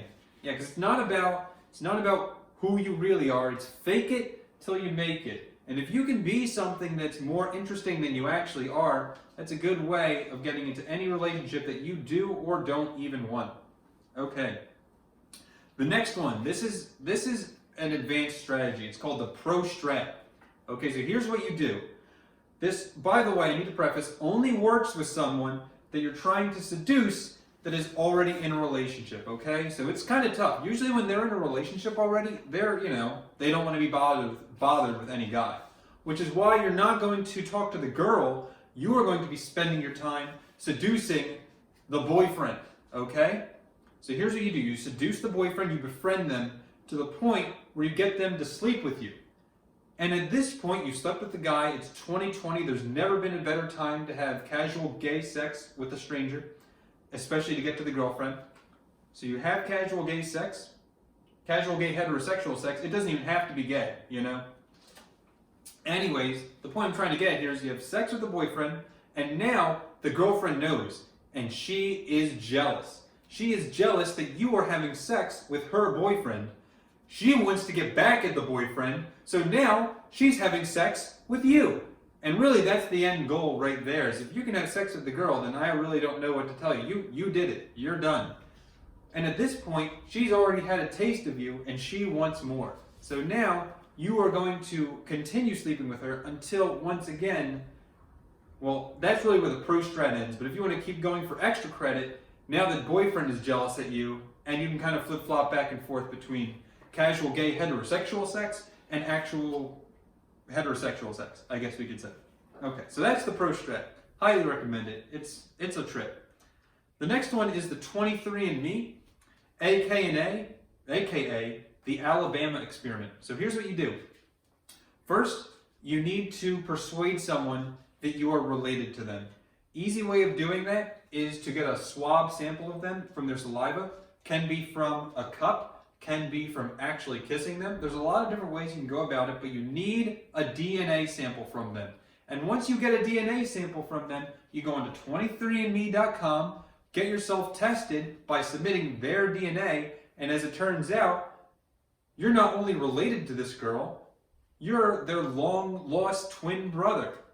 And because of that, at first, they were like, oh, wow, I started really liking and connecting with you as a person, but now I can't have you because that would be incest. And in certain states and in certain regions and in certain cultures, that's going to be fine and you can actually get away with it, which is why it's also called the Alabama experiment. But for the most part, the general strategy here is after you get the girl to think she's related to you, you then take a second 23andMe test. This time you give your own DNA and then you say, hey, we're not actually related. Wanna bang? And at that point, they'll say yes, because now it's not incest, it's completely okay, and there's no other way I can see that going down. Okay. So the last two were kind of crazy. This one's going to tune it back a little bit. This one, you're going to trick them into liking you by just assuming that you're already in a relationship with them. So this involves, you see them sitting out for lunch. Okay, they're having a great time, they're all alone, and now you're going to show up because you're in a relationship with them. Even though we both know you're not, you're going to sit down next to them and say, hey, how was your day going, sweetie? And keep giving all these clues as to thinking that they're in a relationship with you. Okay? And after a while, they're going to start thinking, man, maybe I really am in a relationship with this guy, and I just forgot that I was in one. And from there, you're in. So again, fake it till you make it is the general philosophy, and by no time you are going to be loving each other and being happy together for the rest of your lives. Okay, here's the next one.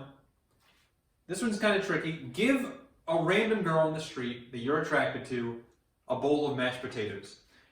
And if she doesn't fall head over heels in love with you, repeat this process until you are successful. I'm not saying it's going to work on the first try. Maybe not even the second try. Maybe not even the 50th try. But eventually, you keep giving girls mashed potatoes, one of them is going to fall in love with you. That's just how it works. That's just basic science. Another good one is to develop a mating call. So one thing in the wild that you probably know about is there are mating calls. All animals have a sound that naturally the other gender is attracted to. And for humans, it has really not been developed yet. You really kind of need to be creative. You could be the one who discovers the mating call for humans. You can even make up your own. Maybe just something to get their attention. Maybe something that really just stirs up a conversation. That's all you need. Because sometimes it's really just getting your foot in the door in these things. And a mating call will really do that. So here's a few examples. This one's from SpongeBob, the episode of the Fry Cook Games, where the massively huge guy is carrying Patrick into the stadium. You probably already know it. It's ah.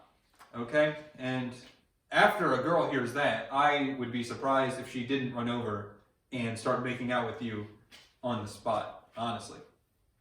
Okay, let's move on to the next one.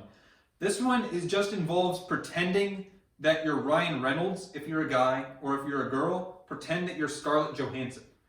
And this doesn't just involve trying to look like them. This literally just involves having an identity crisis where you think you are Ryan Reynolds or Scarlett Johansson. And at that point, once you start saying your name enough times, and really, sometimes girls don't even want to date Ryan Reynolds. They really just want the name recognition. They want name brand.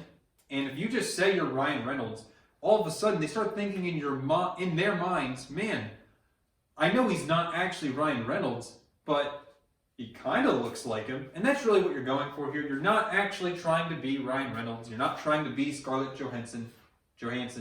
You're just trying to trick them into liking you. And it's all about the subconscious things. That's exactly how they get in your head with all those commercials out there you see on TV. Maybe you don't notice it the first time around, but once you plant that seed of subconscious doubt, that's really what you're kind of building off of there. Okay. Give them an ultimatum. Either say, you are going to be my girlfriend, or I'm walking out and you're never going to see me again. Definitely recommend doing this at least when you've talked to the girl before, or the guy. Because if you just walk up to someone you don't know, it's probably not going to work. It's worth a shot, especially for someone you know that is completely out of your league. If you just walk up to them and say, hey, it's either me or I hit the road. And you never had a chance with them anyway, but at least now you're getting the final answer, yes or no. So I definitely recommend trying that one if you are desperate enough to try it. Here's another one. Just start driving a minivan. Because, well, there's not really a good reason for why you'd start driving a minivan. Maybe it says you like kids. Maybe it says you like minivans. I don't really know. Now that I think about it, that's not really a good one. So scratch that. Here's the last one for you. The secret engagement ring.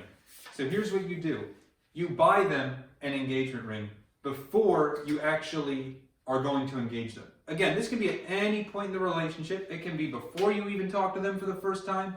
It can be when you're on your first date, but you give them that engagement ring way early on. That shows that you're serious about the relationship. They start thinking about it. Wow, this guy really loves me. This guy loves me enough that he actually bought me an engagement ring. And again, it could go one of two ways. Either she says no, and you move on to the next girl, or she says yes, and now you're in a relationship. And in the case that she does say no, here's the beauty of it. You now have a free engagement ring that you can now try on the next suspecting victim. And with that, that's going to be all I have for you today. Thank you all. You've been a terrific audience. Let's find love in 2020 at the Dan's Valentine's Day Convention 2020. And next up, we're going to have, I believe it's Lazy Dan. So stay tuned. And now please welcome our next speaker, Lazy Dan, on commitment. Is it worth it? How's it going, everyone? My name is Lazy Dan, and I am here today to talk to you about commitment. Is it worth it? Okay, so here we go. Commitment, is it worth it? No. And that's really all I had planned for you tonight, so let's go, love. 2020, yeah. What's up? 15 minutes? What do you mean? Like, I have to talk for the whole 15 minutes? Like, are you kidding me? Like, this is why I didn't want to do this. I didn't know I'd be volunteering for this. Okay, fine, stupid. Hey everyone, I'm back. That was really all I had planned. I mean, like, this note card's blank. Like, I didn't know I'd be talking for 15 minutes about commitment. No, it's not worth it. You want to know why? Because commitment sucks. And like, for instance, I just committed to doing this time slot, and look where we're at now. So, yeah. Let's check the chat. So let's see what we got in chat. Most recently we have Windmill. He says, sup? How is Sarcastic Dan? He is my favorite. Well, let me tell you, Windmill. Let me respond. Sarcastic Dan was great. A guest visitor showed up exactly when he was about to start.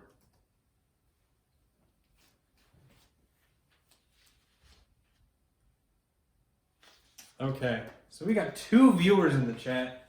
Thank you so much for coming out to Dan's Valentine's Day Convention 2020. Whew, 13 more minutes. Man, that's rough. Well, how about some knock-knock jokes, okay? Who likes a good knock-knock joke? Okay, ready? Knock-knock.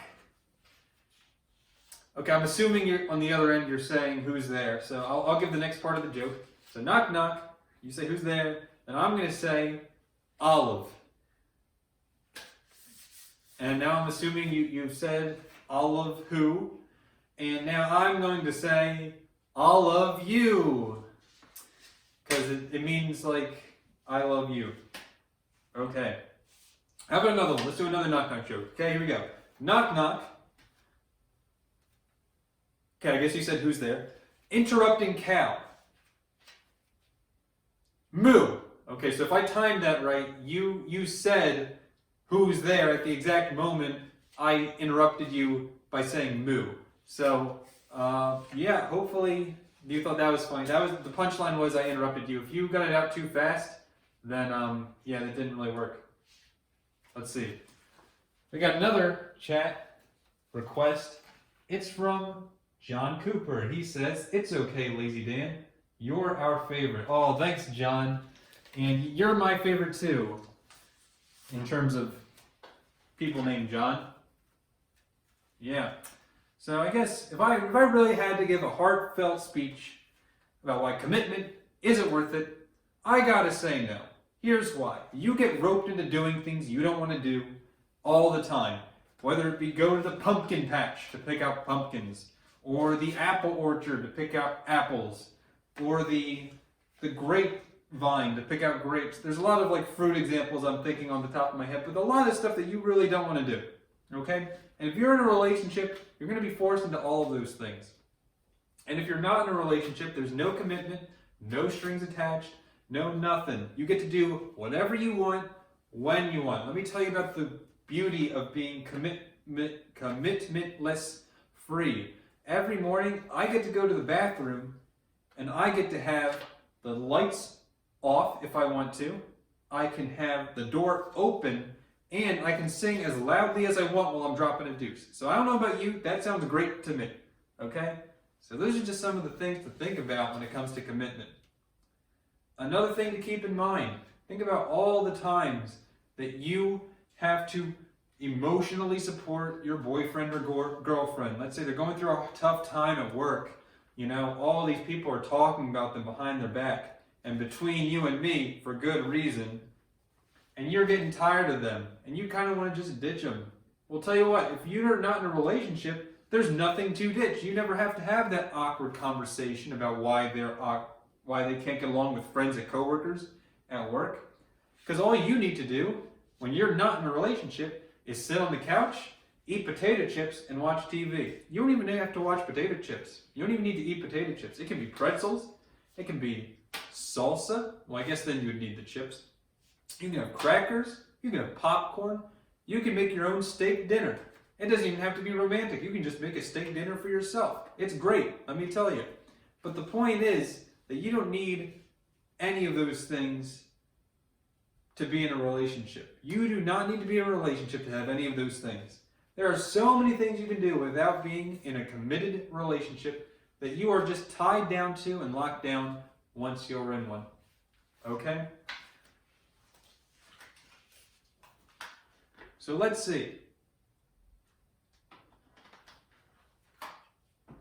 I have now been talking, well, the Dans and I have been talking now for over 2 hours. Let's give a little reflection about what you've learned so far, okay? In kind of the first third of the talk, we talked about not needing to be in a relationship, about being yourself. That's all you need to be happy, and that's great and all. But then in chapter 2, we started talking about how do I get the girl? How do I get the guy? All those sales tactics and ways of tricking them and pickup lines was really a focus on how can I get the guy or girl to like me. And now you're going to start noticing in this third chapter, it's all about, well, I tried and it didn't work, which is me, or I got the girl and now what do I do? And that's going to be Cool Dan coming up in a little bit.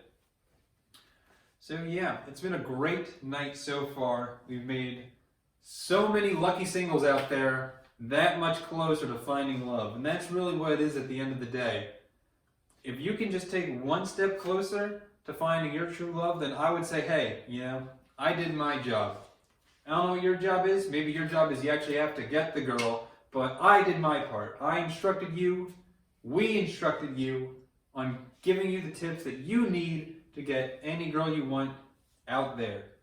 So yeah, I guess for the next segment, I have literally not eaten, in a long time, so I'm gonna go get a bag of popcorn and start eating food on camera.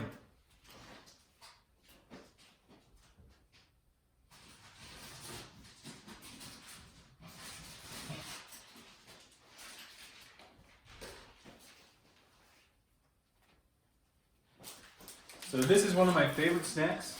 It's Smart Food popcorn. And the way I like to eat it, I like to put the popcorn in my mouth. Like so.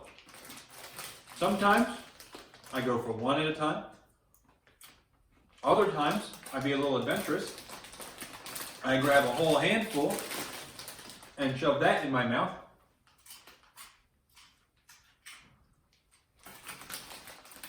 And sometimes I even do the thing where you throw it up and try and catch it in your mouth. Oh, I missed. Oh, that's another Dan's problem. Yeah. There's, you think I could be doing this right now if I were single? I mean, if I were in a relationship? No way. Especially on Valentine's Day? No way. Yep, this is the dream.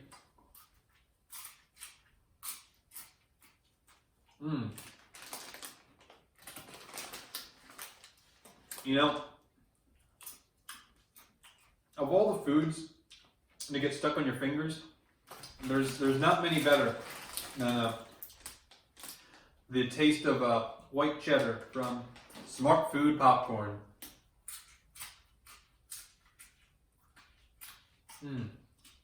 Yeah.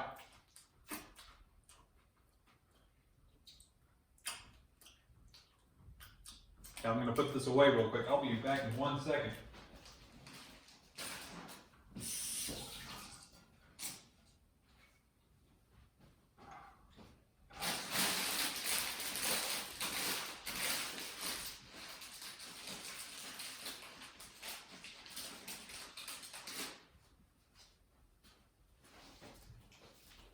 Okay, apparently I still have 6 more minutes that I need to do. So I guess now is a good time to talk about where have I been, me being Lazy Dan, in the world of Dans that is living with myself. Well, unfortunately for living with myself, I lost my normal editing software, Premiere Pro. Believe it or not, in the actual script, if you look at the end of season 1 in the credits, you will see my name is tied to editing. That is actually not a joke. It's one of the few things that I, Lazy Dan, am actually good at, which is video editing. It's something that I don't be lazy with because it's such a fun time that, honestly, it's something I love doing.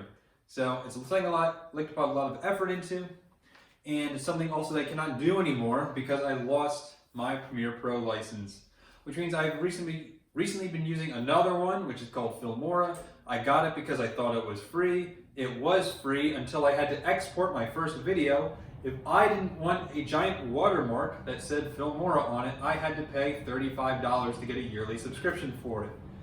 And at that point, I was like, well, I already spent 20 hours making the Taco Bell video, so I was like, okay, I'll buy it. And now I'm $35 deep into this editing software. At this point, I'd like to just have Premiere Pro, but Premiere Pro is over $200 for a year, and that's just absolutely insane right now. So, maybe one day I'll get back to Premiere Pro. Maybe one day you'll see me and all the other Dans from Living With Myself. But until that day comes, you're going to be seeing a lot of content that's focused on just one Dan at a time. Maybe not even shirts like this. Maybe it's just Dan in his normal getup. That's what he does a lot of the time. He likes to forget that he's one of us. So he just wears his normal street walking clothes. He doesn't even have the shirt that has his slave name on him. And another thing I get a lot of flack for is I didn't fill in my shirt. That's a choice, okay? I chose to not take the time to fill out this shirt. And because of it, you know, I'm one of the most popular Dans, according to John. So thanks, John. You're the man. And with that, I'm going to sign off. You've been a great audience. In just 4 more minutes, we're going to see Logical Dan tell you about, what was it? About being alone. Okay, so that's a depressing topic. So we'll see you in a couple minutes. I'm Lazy Dan, and you are it. Thank you. Next up, we have Logical Dan on coping with being single. Hey everyone, how's it going? My name is Logical Dan, sometimes known as the brains of the group. Well, I'm here to tell you today that it is okay, A-okay, if you're single. And here's why. First of all, not everyone gets to be born a cool Dan. Some of you get the short end of the stick in the Department of Love, and you get to be Logical Dan. But that's okay, because I'm doing great, and you can too. So really, I think Lazy Dan covered a lot of what I was going to be talking about, but just to really kind of separate myself from the others, at the end of the day, if you end up on Valentine's Day and you happen to be alone, and not only are you alone, but the only company you have is the 13 other versions of yourself, and the consistent 5 viewers in the audience of a chat, and the 2 people that came in randomly supporting your show, then you know the answer as well as I do, that it's okay to be single. Okay, being single is great, because first of all, you have so many freedoms that you would not have if you were in a relationship. So for instance, let's say that I want to go to the park, and I'm in a relationship. I would then need to ask my significant other, do you want to go to the park with me? And they can say, yes, I would like to go to the park with you. Or they could also say, no, I do not want to go to the park with you. And if they say, yes, I would like to go to the park with you, well, now you're just having a conversation that you didn't want to have before. You can't walk at the pace that you wanted to walk at. Maybe they wanted to bring a dog. You don't even want to go walking with the dog. You specifically wanted to go for this walk because you wanted to get space from your girlfriend because she's such a noisy person and you really can't even have time to think anymore without them bearing down your neck. Maybe you want to go see a friend that weekend and you can't do it because your significant other wants you to spend time with them because you hang out with friends last week or maybe the week before even. And to a certain point you're like, man, I cannot even catch a break anymore. I am not my own man. I am not my own Dan, and I cannot be the person that I want to be. And that's because you have a relationship getting in your way. So being single is honestly the way to go. Another thing, I'm Logical Dan, so I like to think about things logically. If you just look at the economic benefits of being single, they are second to none. Let's say that you want to go on a vacation. They want to go on a vacation and you don't want to. That's money that you spent that you don't even want to spend, but you need to please your significant other by going on some stupid trip to some stupid country that you never even heard of, like Yakutsk, and you are now just having a miserable time. And not only that, you're losing thousands of dollars on a helicopter ride that you don't even want to be on. Okay, do you want to be that person? No, you probably don't. You want to be like me, single and ready to mingle, and then still lose the girl. Because at the end of the day, the goal isn't necessarily to get the girl at the end. It's, okay, you're single, that's okay. Here are some of the things you can do while you're single. Back to the economic benefits. If you are single, you now have to cut your you now get to cut your expenses pretty much in half. Food, just you. Living situation, just you. You don't need to have a bigger house with a garage or 2-bedroom. You don't even need to worry about having kids. Do you have any idea how expensive kids are? Hospital expenses alone are going to run you thousands of dollars before you even spend a dime on them on actual food or clothes or sports leagues or school or tuition or any of that. So not only is it better to not have a relationship, it's even better, economically speaking, if you don't have kids. Of course, if you want kids, then you're kind of screwed there. So maybe you need to switch your life goals, okay? Not only that, there's also certain social benefits. We've already talked about how you don't need to ask for permission to see a friend whenever you want to go out. You also don't have to waste your time with getting to know her friends. Because let's be honest, the last thing you want to do is meet her friends and get into more awkward situations. You probably had a hard enough time talking to the first girl that you ended up with. Now you have to talk to 3 more girls. You don't have to seduce them, but just, between you and I, talking to girls, that's not easy. So, none of that, and you only get to have none of that if you avoid the relationships altogether. Or maybe you don't even want to avoid the relationships. You're really just trying to find a positive spin on being single. That's what I'm here to tell you today. Because I've been single for a long time now, and it has been a blast. I get to do whatever I want, when I want. If I want to go reenact the Titanic scene, well, I actually can't do that because a lot of times that would actually involve a second person, specifically a significant other. But if I want to enter a beauty pageant, even though I have no interest in beauty pageants, I think they're stupid and I would never go to one. But if I wanted to, I could do that. So that's pretty cool. Not only that, here's a huge one. Think of all the times that you hear about from other people, or maybe you've seen it firsthand. Maybe you've even had a relationship before and you can testify to this, that your boyfriend or girlfriend will nag you to death. Let's say you are eating over the sink because you don't want to make crumbs, and you also don't want to eat at the table because you don't want to bother sitting down. You just want to eat anything as efficiently as possible. So you eat over the sink, and now you're getting yelled at for it. You would not have been yelled at if you were single.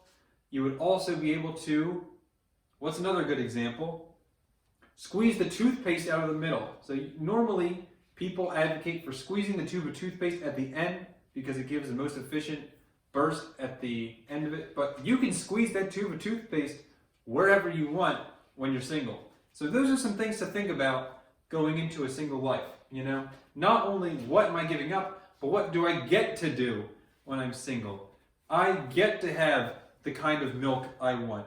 Do you think that your girlfriend likes the same 2% milk you do? Sure, they might, but what if they like soy milk? Do you even really want to be with them at that point? I'd probably ditch them on the spot. Whole milk I could probably stand. Chocolate milk is just weird. I'm not having chocolate milk with my cereal. Almond milk is a no-go for me. I've had it before. I'm not saying almond milk isn't the way to go, but I'm saying if I'm having almond milk for the rest of my life, you can just shoot me now. And then of course you have 1%. 1% is pretty good, definitely better than skim. Skim is an absolute no-go. That's just watered down water at that point. And really that's all the kinds of milk I know off the top of my head. So yeah, milk selection is huge. I bet soda selection is huge too. Let's say they're a Pepsi person for whatever reason. You probably didn't even get in a relationship with them because that's usually a deal breaker in that department. Maybe you fought about, fights in general. Oh my God. Any kind of relationship fight because you saw someone, you made eye contact with someone, you're talking with someone that she doesn't want you talking to, or maybe you're going to places that she doesn't want you going to, or maybe you said something and you didn't know it had the impact it did until it's way too late. Now she's mad at you. She won't even talk to you. She won't even sleep in the same bed as you. And not only that, she's taking the main bed. You're sleeping on the couch. Do you really want that? I think we both know the answer to that one.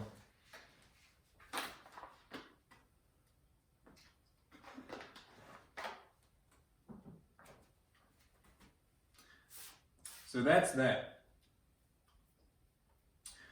You also, along the same lines of what I was just talking about, you get to not only, if you're single, because if you're in a relationship, you can't think about going out with any other girls because you're already in a relationship. Single is the way to be. As long as you're single, you can think about going out with all the girls you want all day.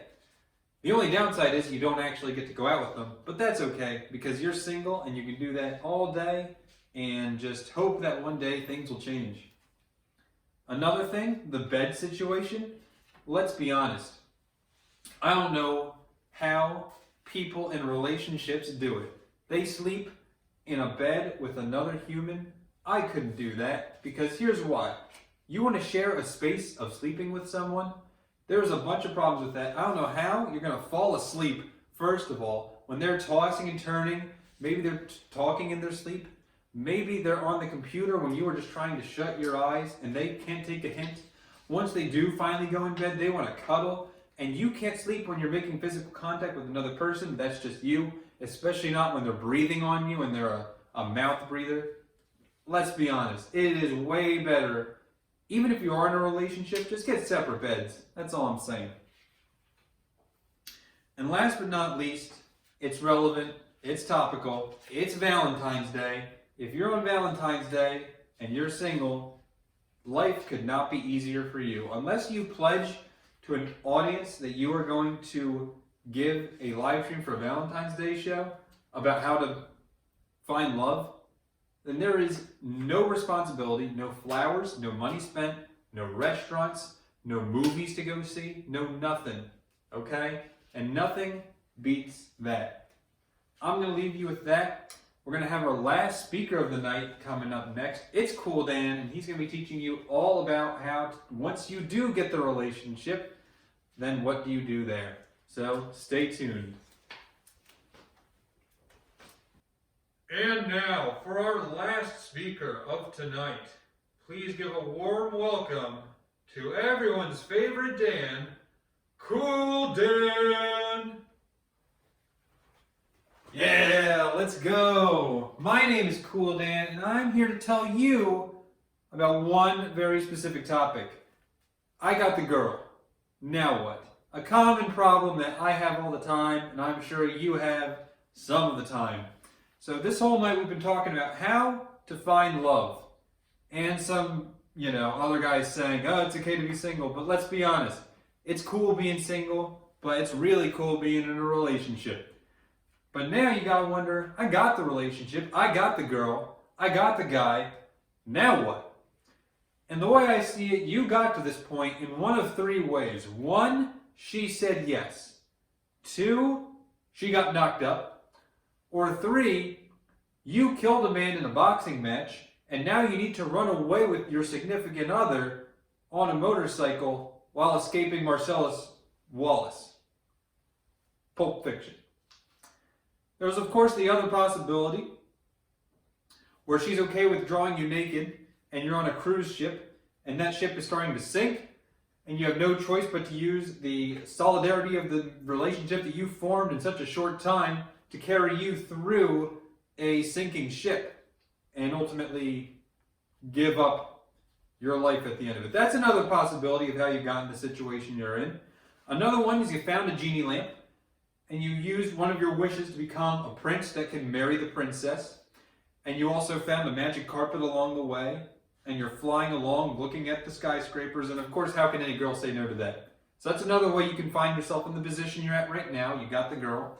You could also have met at a karaoke night in a ski lodge, then never saw each other for a short period of time, maybe a month or so, until you realized you went to the same school and you're both now auditioning for the High School Musical. Okay, maybe that's how you found yourself in this situation. Or maybe you become one of the natives of a tribe on a planet very far away. You're using very futuristic technology to put yourself in one of the bodies of those native people, and you befriended the chief's daughter through the way of becoming the people. And now you're trying to save the indigenous people from the human race, from their quest to find the rare element unobtainium. Maybe that's you. Everyone's journey is different. I don't judge. Maybe, and just maybe, you traded your voice for the ability to become human for 3 days, and if you don't get the true love's kiss, then you become the essentially slave of a witch woman undersea. Maybe that's you, okay? I don't know. But there is one thing I do know, and that regardless of how you got here, the path forward is the same. Be cool. That's all I'm going to say. Be cool. If you got the girl, you got the guy, be cool. And everything else will follow naturally. Okay? So take a deep breath. Be cool. Deep breath out. Okay? Now you're with me. Now we're going to be talking about some of the things that you can be doing with your significant other that are fun for you, they're fun for her, they're fun for the whole family, whether you have a family or not. Okay? For instance, you can go sunglasses shopping. I typically get aviators at Kohl's. You can go wherever you want though. You can get Oakley's. You can get, well, I really don't know that many brands, but I know what aviators looks like, and I'm getting them every time I see them. Another thing you can do, you can go together and pose. You can go to the gym together and pose in front of a mirror. Not everyone likes to go to the gym to get ripped. Some people just like to go and make poses. And you know, there's no better feeling than having a girl right next to you doing the same poses so you don't feel weird in the gym. Because it's good to get healthy exercise, but it's not good to pose in front of a mirror alone. So that's one thing you can do as a couple together. Another thing you can do, Nerf gun fights. Who doesn't love a good Nerf gun fight? You already have the Nerf guns saved up in your basement from years as a kid, and now you've been wondering, how am I going to ever use these things? Now that you have a relationship, you have an endless supply of fun for your limitless supply of Nerf darts. Okay? Another thing you can do, milk drinking contest. Everyone loves milk. Not many people like to compete, but if you're in a relationship, it's fun to challenge each other to new and exciting things. And I cannot think of a better way to get an exciting new relationship than chugging a gallon of 2% milk. It doesn't even have to be 2%. It can be chocolate, can be skim, can be whatever you like. I'm guessing you have the same milk preference. That's why you're in a relationship together. So that's just one of the things that you can be doing now that you're in a relationship. Another thing you can do, chase animals in the park. You know, there's so many animals out there that are just dying to be chased. You're in the park. It's so boring to just go walking in the park. So why waste your time doing boring stuff like talking when you could be chasing down a dog, a deer, a raccoon, a squirrel, whatever happens to be in the park that day, you go chase it. Great exercise, and it is going to be fun that you're doing it together. Something that you can do together. Another thing you can do, cook dinner. This is classic, you know. Some of my favorite dishes, Hot Pockets, Totino's pizza rolls, pizza bagels, vegetables, specifically the microwavable kind. You picking up what I'm putting down here? There is never an easier food that you can make with your girlfriend or boyfriend than anything you can just throw in the microwave, set it to 3 minutes, and just wait for the food to be cooked. Okay? And talk about romantic. There's no better feeling than sharing the meal that you've created together when you're done. You can even have a candlelit dinner. You know, there's nothing better than having a toast or strudel with having candlelit in the background. Maybe even you want to use the candle to cook the Pop-Tart or whatever. I'm just saying, I'm just throwing some suggestions out there for you. That's typically what I do when I'm with my girl. We'll be cooking up whatever we want in the microwave. Sometimes it's just leftovers, like leftover pizza rolls or something, you know? Those are just some things to think about. Another thing you can do, play charades with each other, you know? 2-person charades, surprisingly fun. You can also play some board games like Monopoly. You can play Risk. You can play any board game you want, honestly. Chess, checkers. There are just so many board games out there, and they don't call them board games because they make you bored. As a matter of fact, it is the opposite. They should call them fun games. Yeah, because you are having a good time with your girl when you're playing board games or charades. Next up, we got Manhunt. Okay? Manhunt, kind of a physical game. Definitely outdoors. She definitely has to be in shape. You do too. And you're just, you know, it's late into the night. You're wondering, man, what do I do on Valentine's Day? I set the mood. We got the Totinos going, you know. It's getting dark out. And, you know, she starts cuddling up next to you on the couch. And you just whisper in her ear, Manhunt. And she'll get the message and she'll spring up and start sprinting out that door, waiting for you to catch her. Okay? Works every time. Another fun thing you can do, read each other bedtime stories. These can be bedtime stories that you read from a book. They can be ones you make up. You can read them off the internet. But, you know, whenever you read yourself a bedtime story, It's definitely, I'm sure you've been doing it for years, kind of lonely. But if you're reading a bedtime story to your significant other and they're reading another one back to you, there's nothing that beats that. No better feeling in the world than reading each other bedtime stories. Let me tell you. Another thing you can try, give each other a haircut, you know? Save money on the haircut. You don't even need haircut experience anymore. I've got a pair of scissors in that drawer just waiting to be used. And I've got a head of hair that's being protected by this hat. So there's nothing that you need to worry about in terms of, you get a bad haircut, start wearing a hat and aviators, and pretty much anything can go your way. Also, you'll be saving money. Think about it. You're spending $16 on a haircut, depending on what state you live in. You also have to give like a $3 tip at the end. It's a hassle, and it's 20 bucks wasted that you could be doing as a couple, an activity that you're having fun together, giving each other haircuts. The only thing potentially wrong with that is that you suck at giving haircuts and you end up giving your girlfriend a buzz cut. That's worst case scenario, okay? Best case scenario, you have a great time and you save 20 bucks. Another thing you can do, this one's actually pretty fun.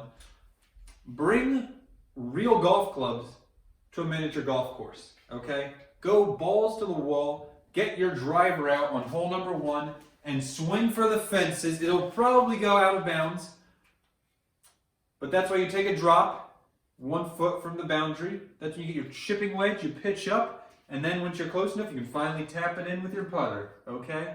And here's what it's gonna do. It's gonna set you apart not only from the other guys out there trying to impress their girlfriends, but you're gonna be doing it together. You're gonna be having your own set of golf clubs. Maybe you even have a golf cart. You're driving around the mini golf course in a golf cart. There's no cooler feeling in the world, okay? You can be doing that. You can be golfing. And then you can do the complete opposite. You can go mini golfing on a real golf course. Putters only. That one's not as much fun. That's actually a lot of walking and a lot of hitting balls. So don't recommend that one. Another thing you can be doing, going up the down escalator, okay? Let me describe the scene. You're at the mall and you see the elevator and you don't need to go up a floor, but you see that thing's moving and it's going in the downward sloping direction and you want to climb that thing. Because now you've got an endless set of stairs that you can climb together.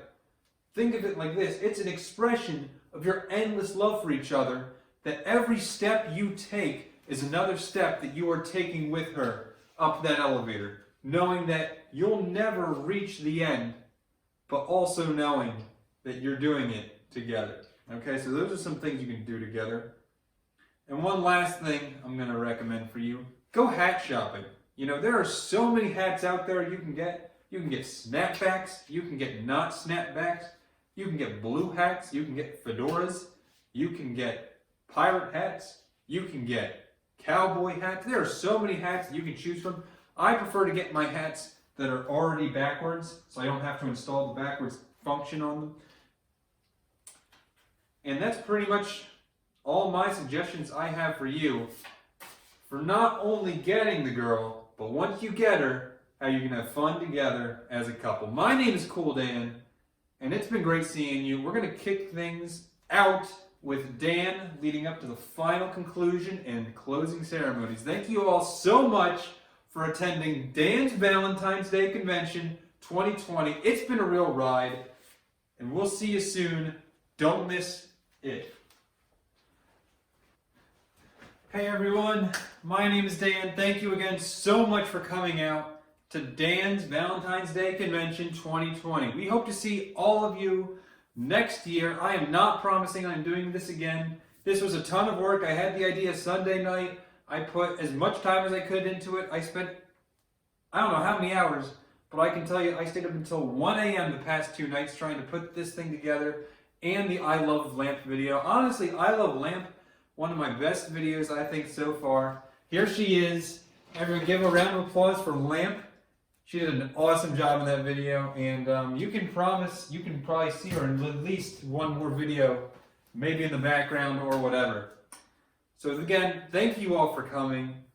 My name is Dan, and for the rest of the night, I will be watching romantic comedy movies and eating ice cream. I will probably not be streaming that because I need to use my laptop, which I've been using to stream the whole time, to watch the videos on Putt Locker.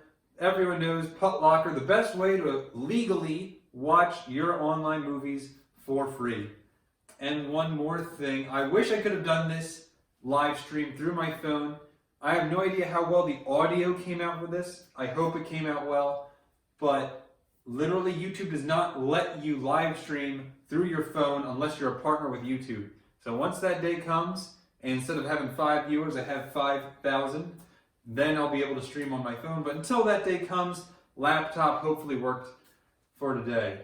So let me think. The options I had, I forget exactly what they were. I remember there was The Breakup, a very good movie starring Vince Vaughn and Jennifer Aniston. Haven't seen it, but I really want to see it. Then there's Wedding Crashers. I love Wedding Crashers. Honestly, one of my favorite movies. And there's 40-Year-Old Virgin. And I forget what else was on the list. And eventually, Everybody Loves Raymond. Everybody Loves Raymond. That's not even a romantic comedy. I just think it's a good show. So I'll probably be watching some of that tonight too. And yeah, thank you all so much for coming out. Let's find love in 2020. Hashtag Dan helped you find love 2020 Valentine's Day Spectacular in the chat.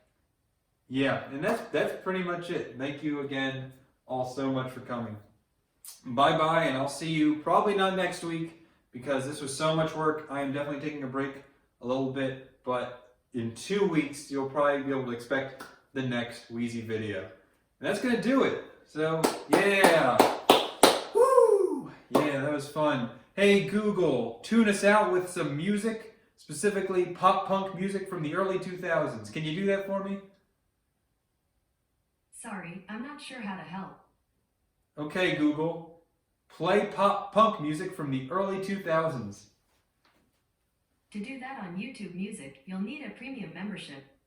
It looks like you're eligible for a 1-month free trial. Do you want more information about the offer? No, I'm good. In that case, here's a station based on 2000's pop-punk alternative. See, Google's pretty good. And with that, that's going to sign me out. See you guys later. Bye-bye.